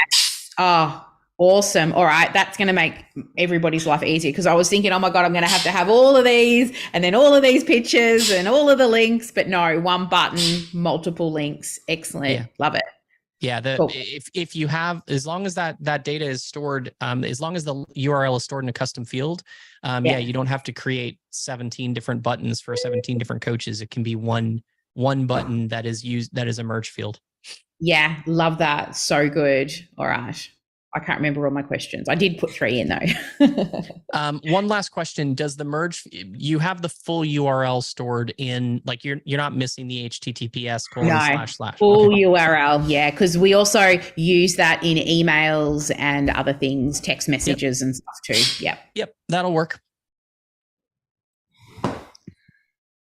I say that'll work rather confidently. I'm 99% positive that. Yeah, that's all right. I'll test it today. Yeah. So every year I go all deep in on learning one piece of software inside and out. And last year was Ecamm. This year is Obvio. So I'm trying to learn all the little pieces to Yeah, and there are little features that are buried inside the platform that we forget about, to be honest with you. Yeah. So like I did the same with Kajabi and Keep. Like I went all in, and probably in 12 months to 2 years, it'll become one of my, tech stack options. But I want to make all my, learn all the good bits first. Totally. It's awesome. Sweet. Great. All right. Heather, I can't remember what questions I typed in, darling. I know it was 3. Yeah, no worries. The second part was, can you stop recording and restart during a live, as we have different experts run sessions in the same room and would like to break them up? Yes. You can. I'm gonna say you can. That's a Zoom function, right? So you can stop a recording and restart it. I'm talking about because I have a girl once a week who goes in and downloads all of the different room lives that we've done, but we might have a room open for 4 hours and 4 different coaches come into the same room. I can stop and start on my computer, but I've been really scared to record to the cloud in case it doesn't get recorded. Yeah, I will say to you that it works exactly as it does locally. Okay. And the thing that I just will say out loud is the one area that is a problem for some, I'm not saying this will be a problem for you, is a forgetting to press record when you start back up. And an understanding that there's no way for us to recover a recording that you didn't record. Yeah. So it's just really important. No, that's fine. I think because I went through all of your training, and I don't know how long ago you did the training to learn Obvio twice. And I do remember you saying in there, if you stop the cloud recording and then you restart, it doesn't save. But I know software updates all the time. That's why I wanted to check if that update's been done. Yeah, no, it does. It will stop and start. It'll function. I'll get my team to test first before we do it with a big paying expert that's in the room and I lose it. Yeah, no, definitely test it out. Are you, question for you, are you using Searchy at all? Yeah, I use Searchy, Kajabi, and Keep on my tech stack. Okay, so I'm going to show you something just really, really quick that you may get really excited about. I feel like I've got it already. Yeah, so we last week or a couple of weeks ago, we've been working with the Keep team behind this, or sorry, with the Searchy team behind the scenes. Yeah. And there is inside of their apps marketplace, or inside of their apps section, there's an Obvio app. And you can actually go in now and connect by clicking add event.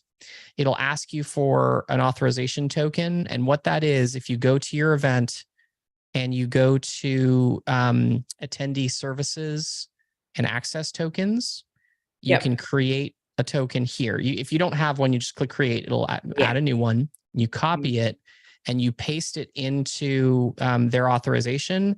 And essentially, you'll be able to see recordings and automatically import recordings into Searchy. And then just move them to their relevant folders and playlists. Yeah. Yep. Oh, so good. So my girl spends all day Saturday downloading and uploading to Searchy. Basically, she just got her Saturday back.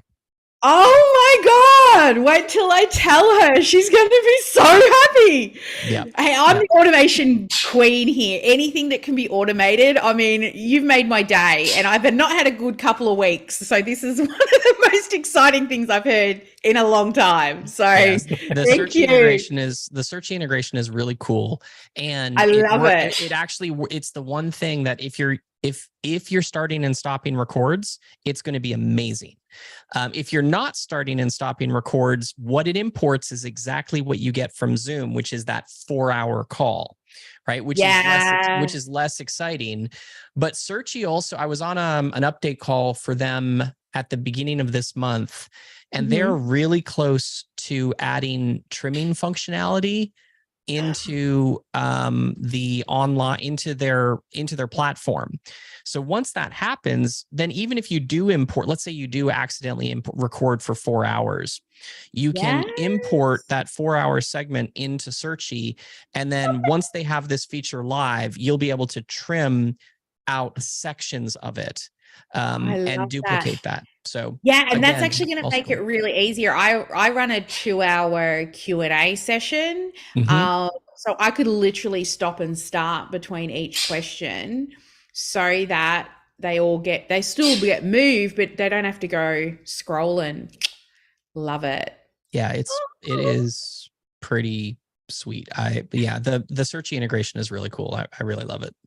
Yay. All right. Wait till she wakes up and comes in. She's due in an hour. She'll be very happy. Awesome. Just on recordings, I think best practice to avoid what Blue was saying about stopping and then forgetting to restart, which people do often. I think is always just to stop and then restart straight away, even if you've got a break. So, for some people they'll have, a lunch break or something, and they want to stop it at the end of the session. So stop it, restart it, and then when you get to the start of the session again, stop it and restart it again. Right. And so then you're kind of creating these in and out points, but it's a safety net to make sure that you just always know that it's always recording.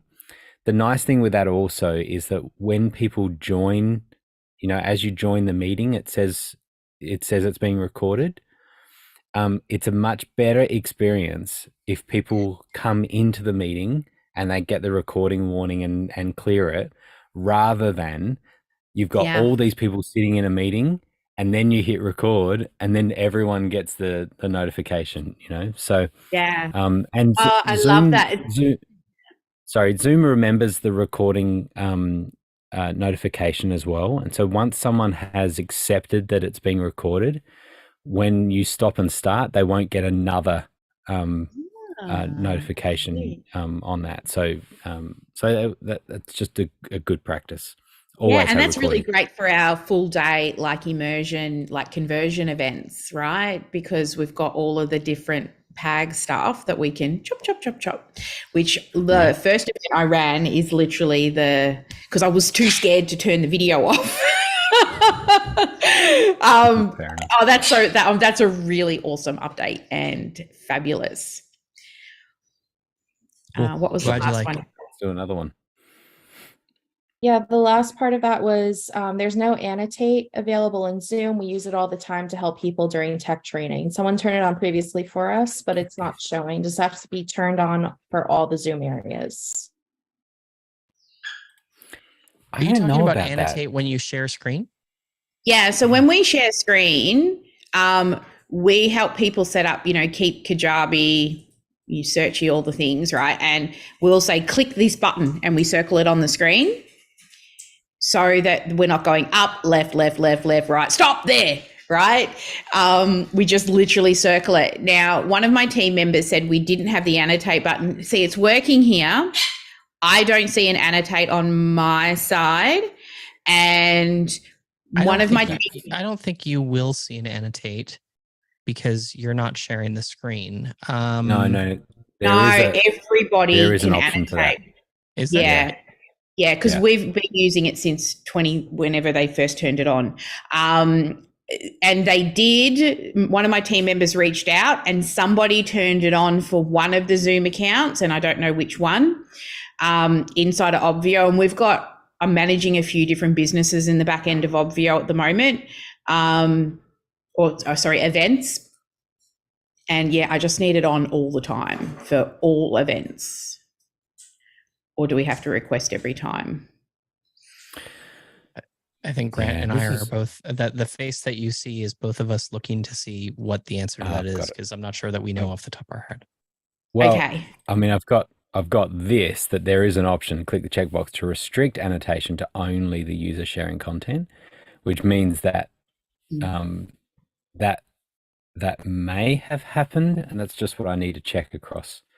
Yeah. I mean, you can see this is another one of those things that we're wanting to allow granular control of some of these things, because you can imagine on some really large events, we don't want people just to be able to annotate over someone's shared screen.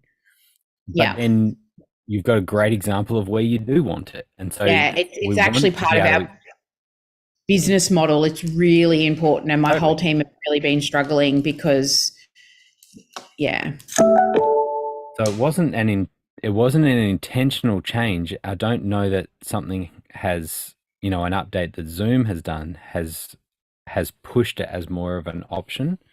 But I think when the girl spoke to somebody on your team, she said, what organization and what the event was, and they may have gone into the one created Zoom meeting where we've got quite a few that's probably accurate, because we do have a setting that only the user who is sharing can annotate, and that is currently turned on all of our Obvio accounts.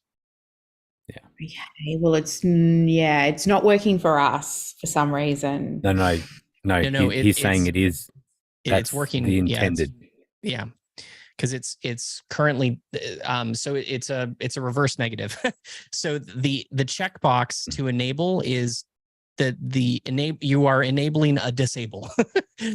So the checkbox is only the user who is sharing can annotate, and that is turned on. Yeah. I need them sharing and me circling so that they know where to click. Yeah, what I think we're going to need to research is whether or not that's something that if we turn that on, if a co-host can turn that off in the middle of a meeting, because under security. Yeah, because can they, can you can disable it under security? I don't know, because I'm not a host in this meeting, so I can't see. Actually, I've only got an iPhone open. I've got another meeting running in Zoom. Yeah, no, it actually doesn't. It almost doesn't matter. I don't. Yeah, we can't test it without enabling it on an account, right? On account first, and then to see whether it pops up as an in-meeting security setting, and I don't reckon it does. And I don't mind if the clients can't, as long as I can draw on their thing. The host. It's not an option. Yeah, okay. That's not an option. It's only it's the sharer or everyone. Okay. So I don't mind reaching out and requesting it to be enabled on that individual account. It's a massive part of what we do, because we build people's tech and we teach them how to use it. Yeah. Makes a lot of sense. All right, I can put it on my follow-up list. You You can see I our can tell, reluctance it's to put it fine. across. Yeah. Across the Everybody, whole- I'll let you whole guys account. decide what to do, or whether or not Yeah. you could, it could be added to this. I mean, chat with Zoom. Could it be added to the security settings to only allow hosts and co-hosts to annotate, just the same as like the share screen and turning your voice on and all the things? Right. If they could add that, then that would allow the owners of, the hosts to control. Yeah. Yeah. Awesome. All right. I'll leave it on my 2 follow-up. My girls are struggling at the moment, but I'll if I can potentially at least. In the meantime, just tell us exactly which rooms they are, the Zoom rooms you've got, and we'll enable it on those accounts. Yeah, sure. I'll get the most important ones across to you. I'll get the girls to get a list across to you. Excellent. I've got to go. I'm running late for a meeting. She's been very patient with me. Thanks, guys. Okay. Welcome. See ya. Okay, our next question is from Amy. She said, if attendees log in before the room is open and then the room is opened, do they have to log out and log back in? No. Not only do they not have to log out and log back in, but if an attendee clicks on a link before the area is open, they get an offline page, right? And that offline page, if they stay on that offline page, when you open the area, they will get automatically redirected into Zoom. So it acts very much like a customized waiting room, which is why if you look at our events, you'll never see, like if you look at a Sage produced event, you'll never see the waiting room enabled. We just don't use that feature because it, generally speaking, is a pretty lame experience for attendees. So what we prefer is to have a customized offline page from Obvio and be able to place a message on there or whatever we want. And if somebody clicks on that page and they stay there, they will get automatically redirected without having to do anything into Zoom. Otherwise, if they close that window and go back to the dashboard and then you open the next time they click, they will get in without them having to refresh. So to answer your question, they don't need to refresh, and the offline page automatically redirects once the area is turned on. Perfect. All right. Karen asked, where are the dashboards I started building and how do I replace someone in my organization?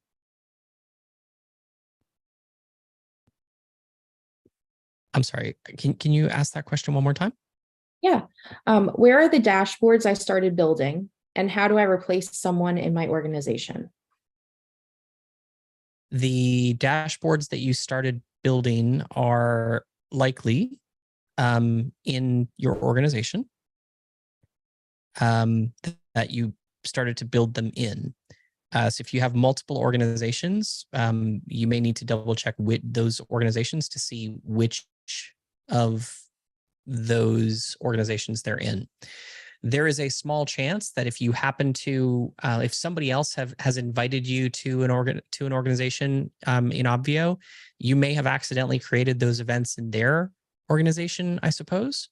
But any event that you start working on exists within the organization when you log into your platform, when you log into Obvio. What was the second part of that question? How do I replace someone in my organization? So to replace somebody in your organization, assuming for the moment that what you mean is a team member, then, sorry, give me one sec. There we go.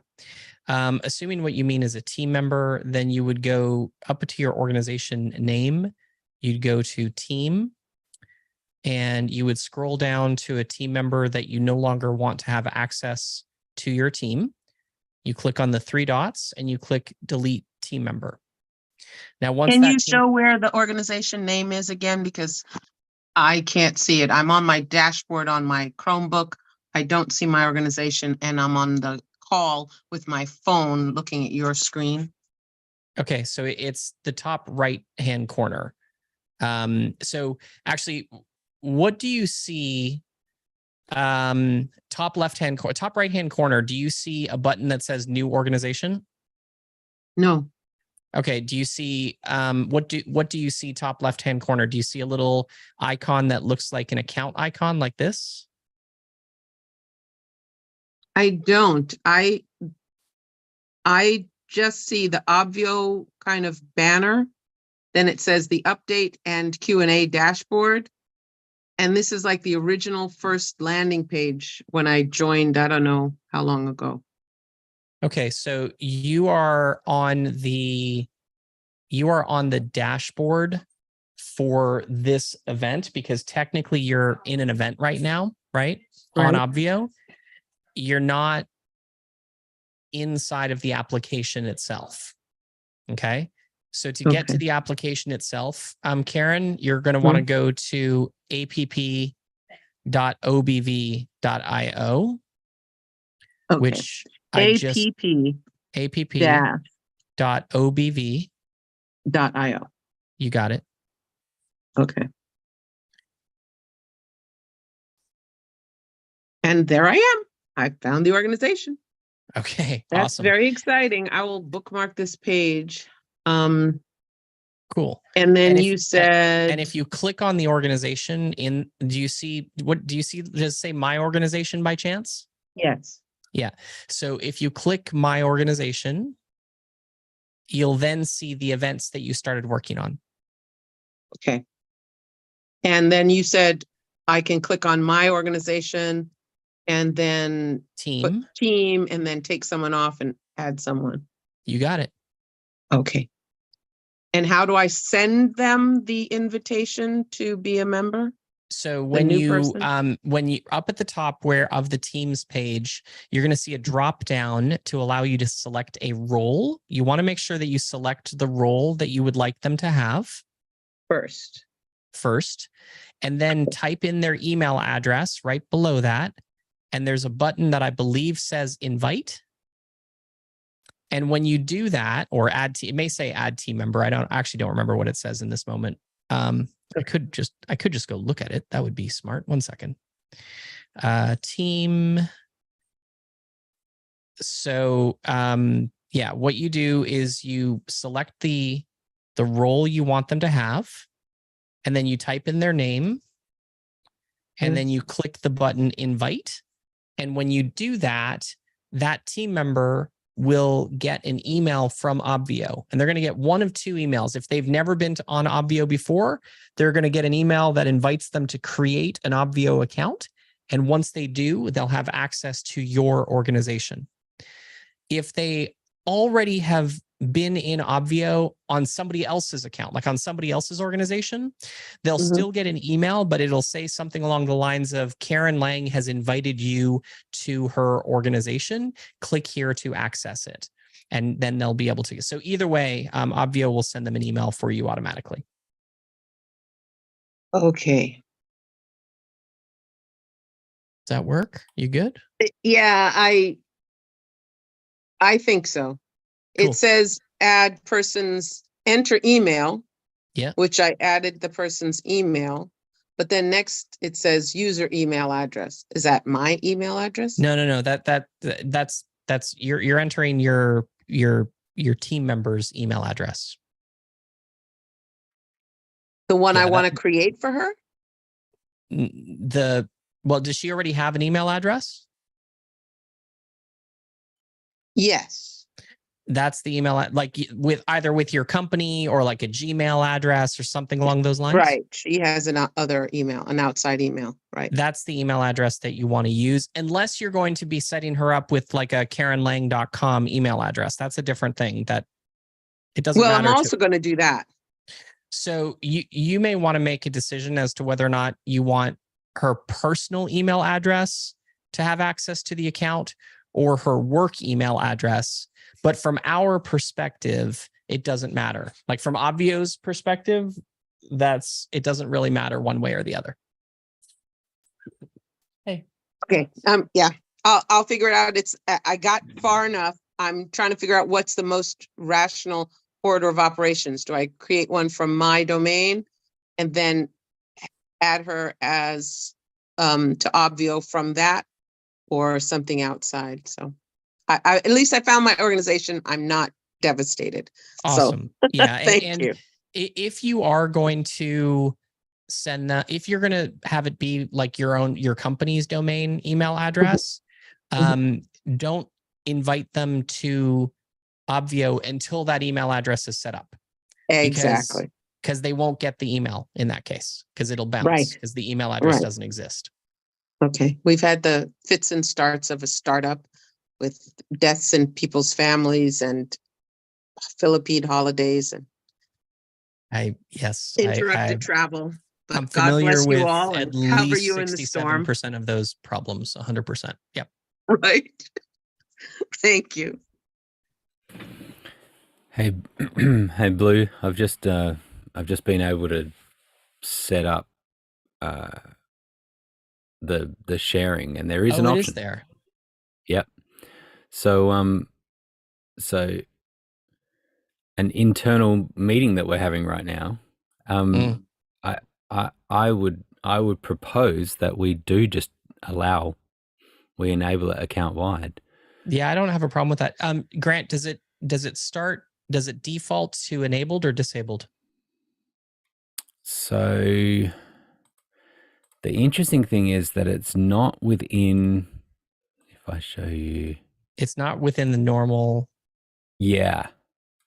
Oh, it starts right. enabled. Yeah, I see that. Yeah, so what's no, what's it's fun? not. It's not there. No, I know. You have to share your screen and then you press it again. I saw that. Right. Yeah.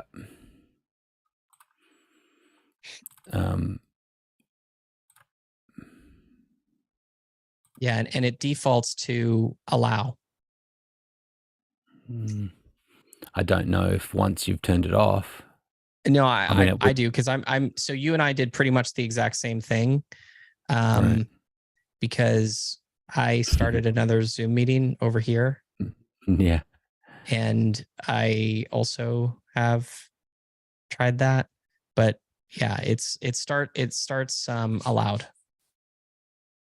Hey, Blue, when I tried it on my account and had it set so only the sharer could do it, I had to go under the more button and then I could say allow annotate for others. Under the more button in share? So I had it set like you guys wanted it, where only the person sharing could actually annotate. And if I wanted to turn it on for others, then it showed up in the more button once I shared. Oh, enable annotation for others. Look at that. So if I do that, I just did that for this meeting. Can somebody annotate for on our this Obvio screen? meeting? Yeah. Yeah, you can. Look at that. Huh.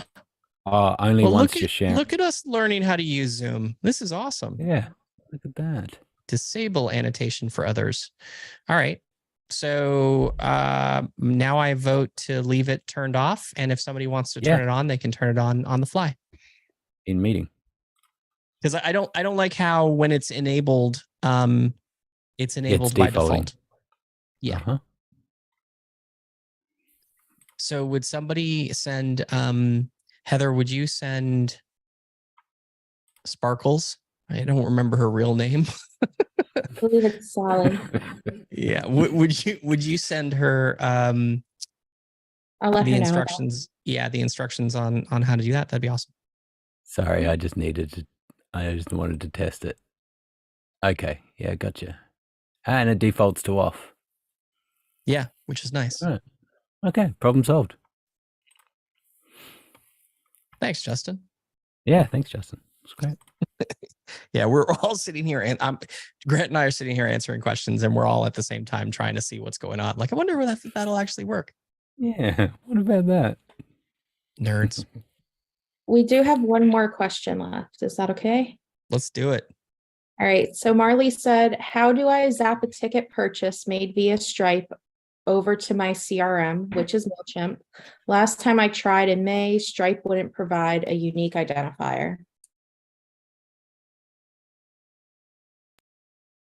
Marley, are you asking like when you create or when you sell a ticket, through the marketplace, how do you then take that information and send it to MailChimp? Is that what you're asking? Yeah. Can I Yes. Hey, Blue. This is my husband, Bert. This is Hi, my husband Blue. Bert. How's it going? Good to meet you. Nice to meet you too. So we had a problem before that we had to switch actually to Eventbrite when we were selling the tickets. This is before I think you guys had the had your system selling, and we used Stripe, right? And when I was trying to zap that information over to the CRM, unfortunately, it would zap every single transaction, and then I couldn't filter out the specific transactions that were only for the event. So, to avoid risking having people register, or the system think people registered when they really didn't, they just bought a different product on our website, we went to Eventbrite, because Eventbrite, you could open up different products or different events, I guess, and it has a unique identifier. Does that make sense? It does. Yep. I mean, it doesn't make sense that Stripe doesn't have a product identifier, to be frank. Yeah. But I have not sold something directly on Stripe, even though I know it's possible. I haven't done that in quite some time. So I'm not familiar with the answer to that question. So what do you recommend? Well, I mean, I think Eventbrite is a great option.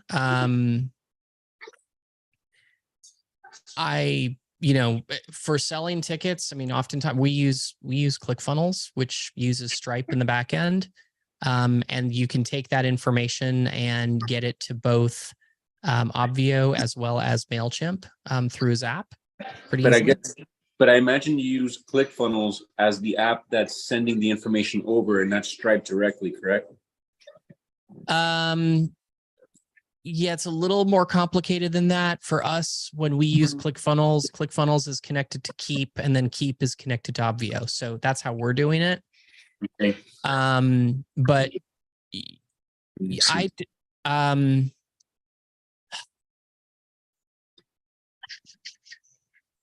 it doesn't feel. When's your event taking place? This is an event for a client, October 26th through the 28th. So I wanted to, I'm going to create her shopping cart page, her landing page on Obvio, my attention. And she uses MailChimp. And I was just wondering, am I connecting the Obvio landing page to her Stripe account, or, her credit card processing, whatever that might be? I just said Stripe because that's the one I know she has a Stripe account. Or if you're using the Obvio marketplace, you are going to use Stripe, because there isn't actually an option to use something other than Stripe. So you're 100% using Stripe there. So what you may want to do is you're going to have to test to see if this works, because I'm not 1,000% that it will. But you can create a Zap where the trigger to start the Zap is Obvio, and then there's an option for attendee created. So when you sell a ticket with Marketplace, it creates an attendee in the Obvio event. That should trigger an attendee created event in Zapier that would allow you to then send the person's first name, last name, and email address over to MailChimp.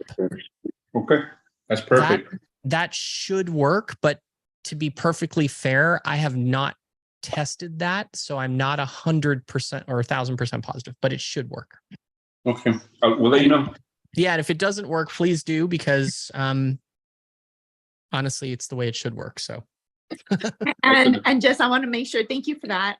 What I need from my client is just her Stripe account credentials and her MailChimp credentials. Like, what do I need to ask her for in order for us to achieve setting that up for her?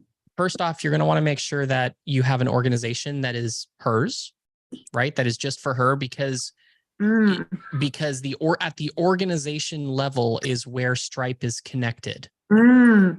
Okay. Because if you already have events in that organization and you're already using Stripe, then, or even if you're not, but you add Stripe to that organization, it's that connection is for all events in that organization. So I'm so glad I asked. I'm so glad I asked. So this is the first time I'm doing this for a client. And so I'll think of organization as a client, and I'll add her event under her organization. Thank you for that. Yeah. And then the other thing I'm just going to remind you of, Obvio Pro accounts can only do up to 3 organizations. So just something else to kind of I won't keep go in the back of crazy your- yet. I'm going on a beta, one-on-one. Yeah. Well, I mean, listen, if you go on a bender and you get a whole bunch of clients, you can upgrade to enterprise, and then you have unlimited organizations. We will figure it out. Yeah, exactly. Exactly. And then, you're going to need,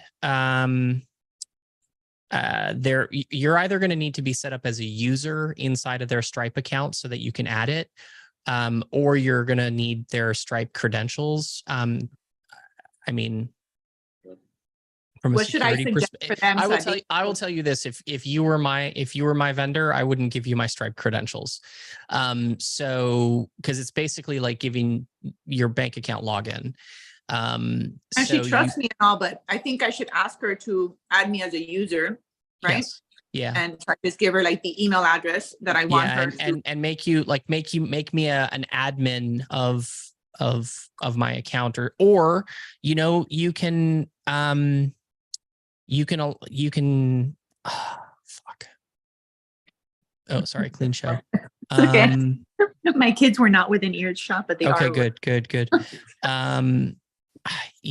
This is a tough one, because if you're the owner of the organization, then your account is the one that has to do the integration with Stripe. So what I was going to say is, the other thing you could do is you could give her your login to your Obvio account and walk her through doing it. But if you do that, then now it's not secure on another side. So if do you have the ability to be with her in person? Yeah. All right. So sit next to her, click this connect Stripe, and hand her your computer and say, here, type in your Stripe information. Because once the connection is made, there's nothing that you have to worry. Like, you don't ever have to log into Stripe, actually, once the connection is made. All right. Perfect. That's what I'll do. You just need the organization connected. And then for MailChimp, you're going to need to connect your Zapier account to MailChimp, and you need to log into the MailChimp account to do that. Again, she can set you up as a user, or while she's there, you can log into your Zapier account, click add connection, add the MailChimp connection, and pass her the computer to authorize her MailChimp account. Because again, once it's done once, it doesn't need to be done again. Blue, I'm so grateful. Thank you. I know it was the last question. I hope that served everyone else on the call. Thank you. Thank you so and you'll be so proud of me, because I understood everything that you said. Cool. Awesome. Yeah. And Justin, thanks for the trigger. We basically kind of came to the same thing at the same time. So thank you. All right, guys. Well, listen, this has been fun. I know we went a little bit long, but it was fun to be with you guys, at least for the last hour. I'm going to go continue to watch radar and over something I have zero control over, and hope for the tropical storm to remain inland for a little bit longer. So y'all have an awesome week, and we will talk to you shortly. Thanks, guys.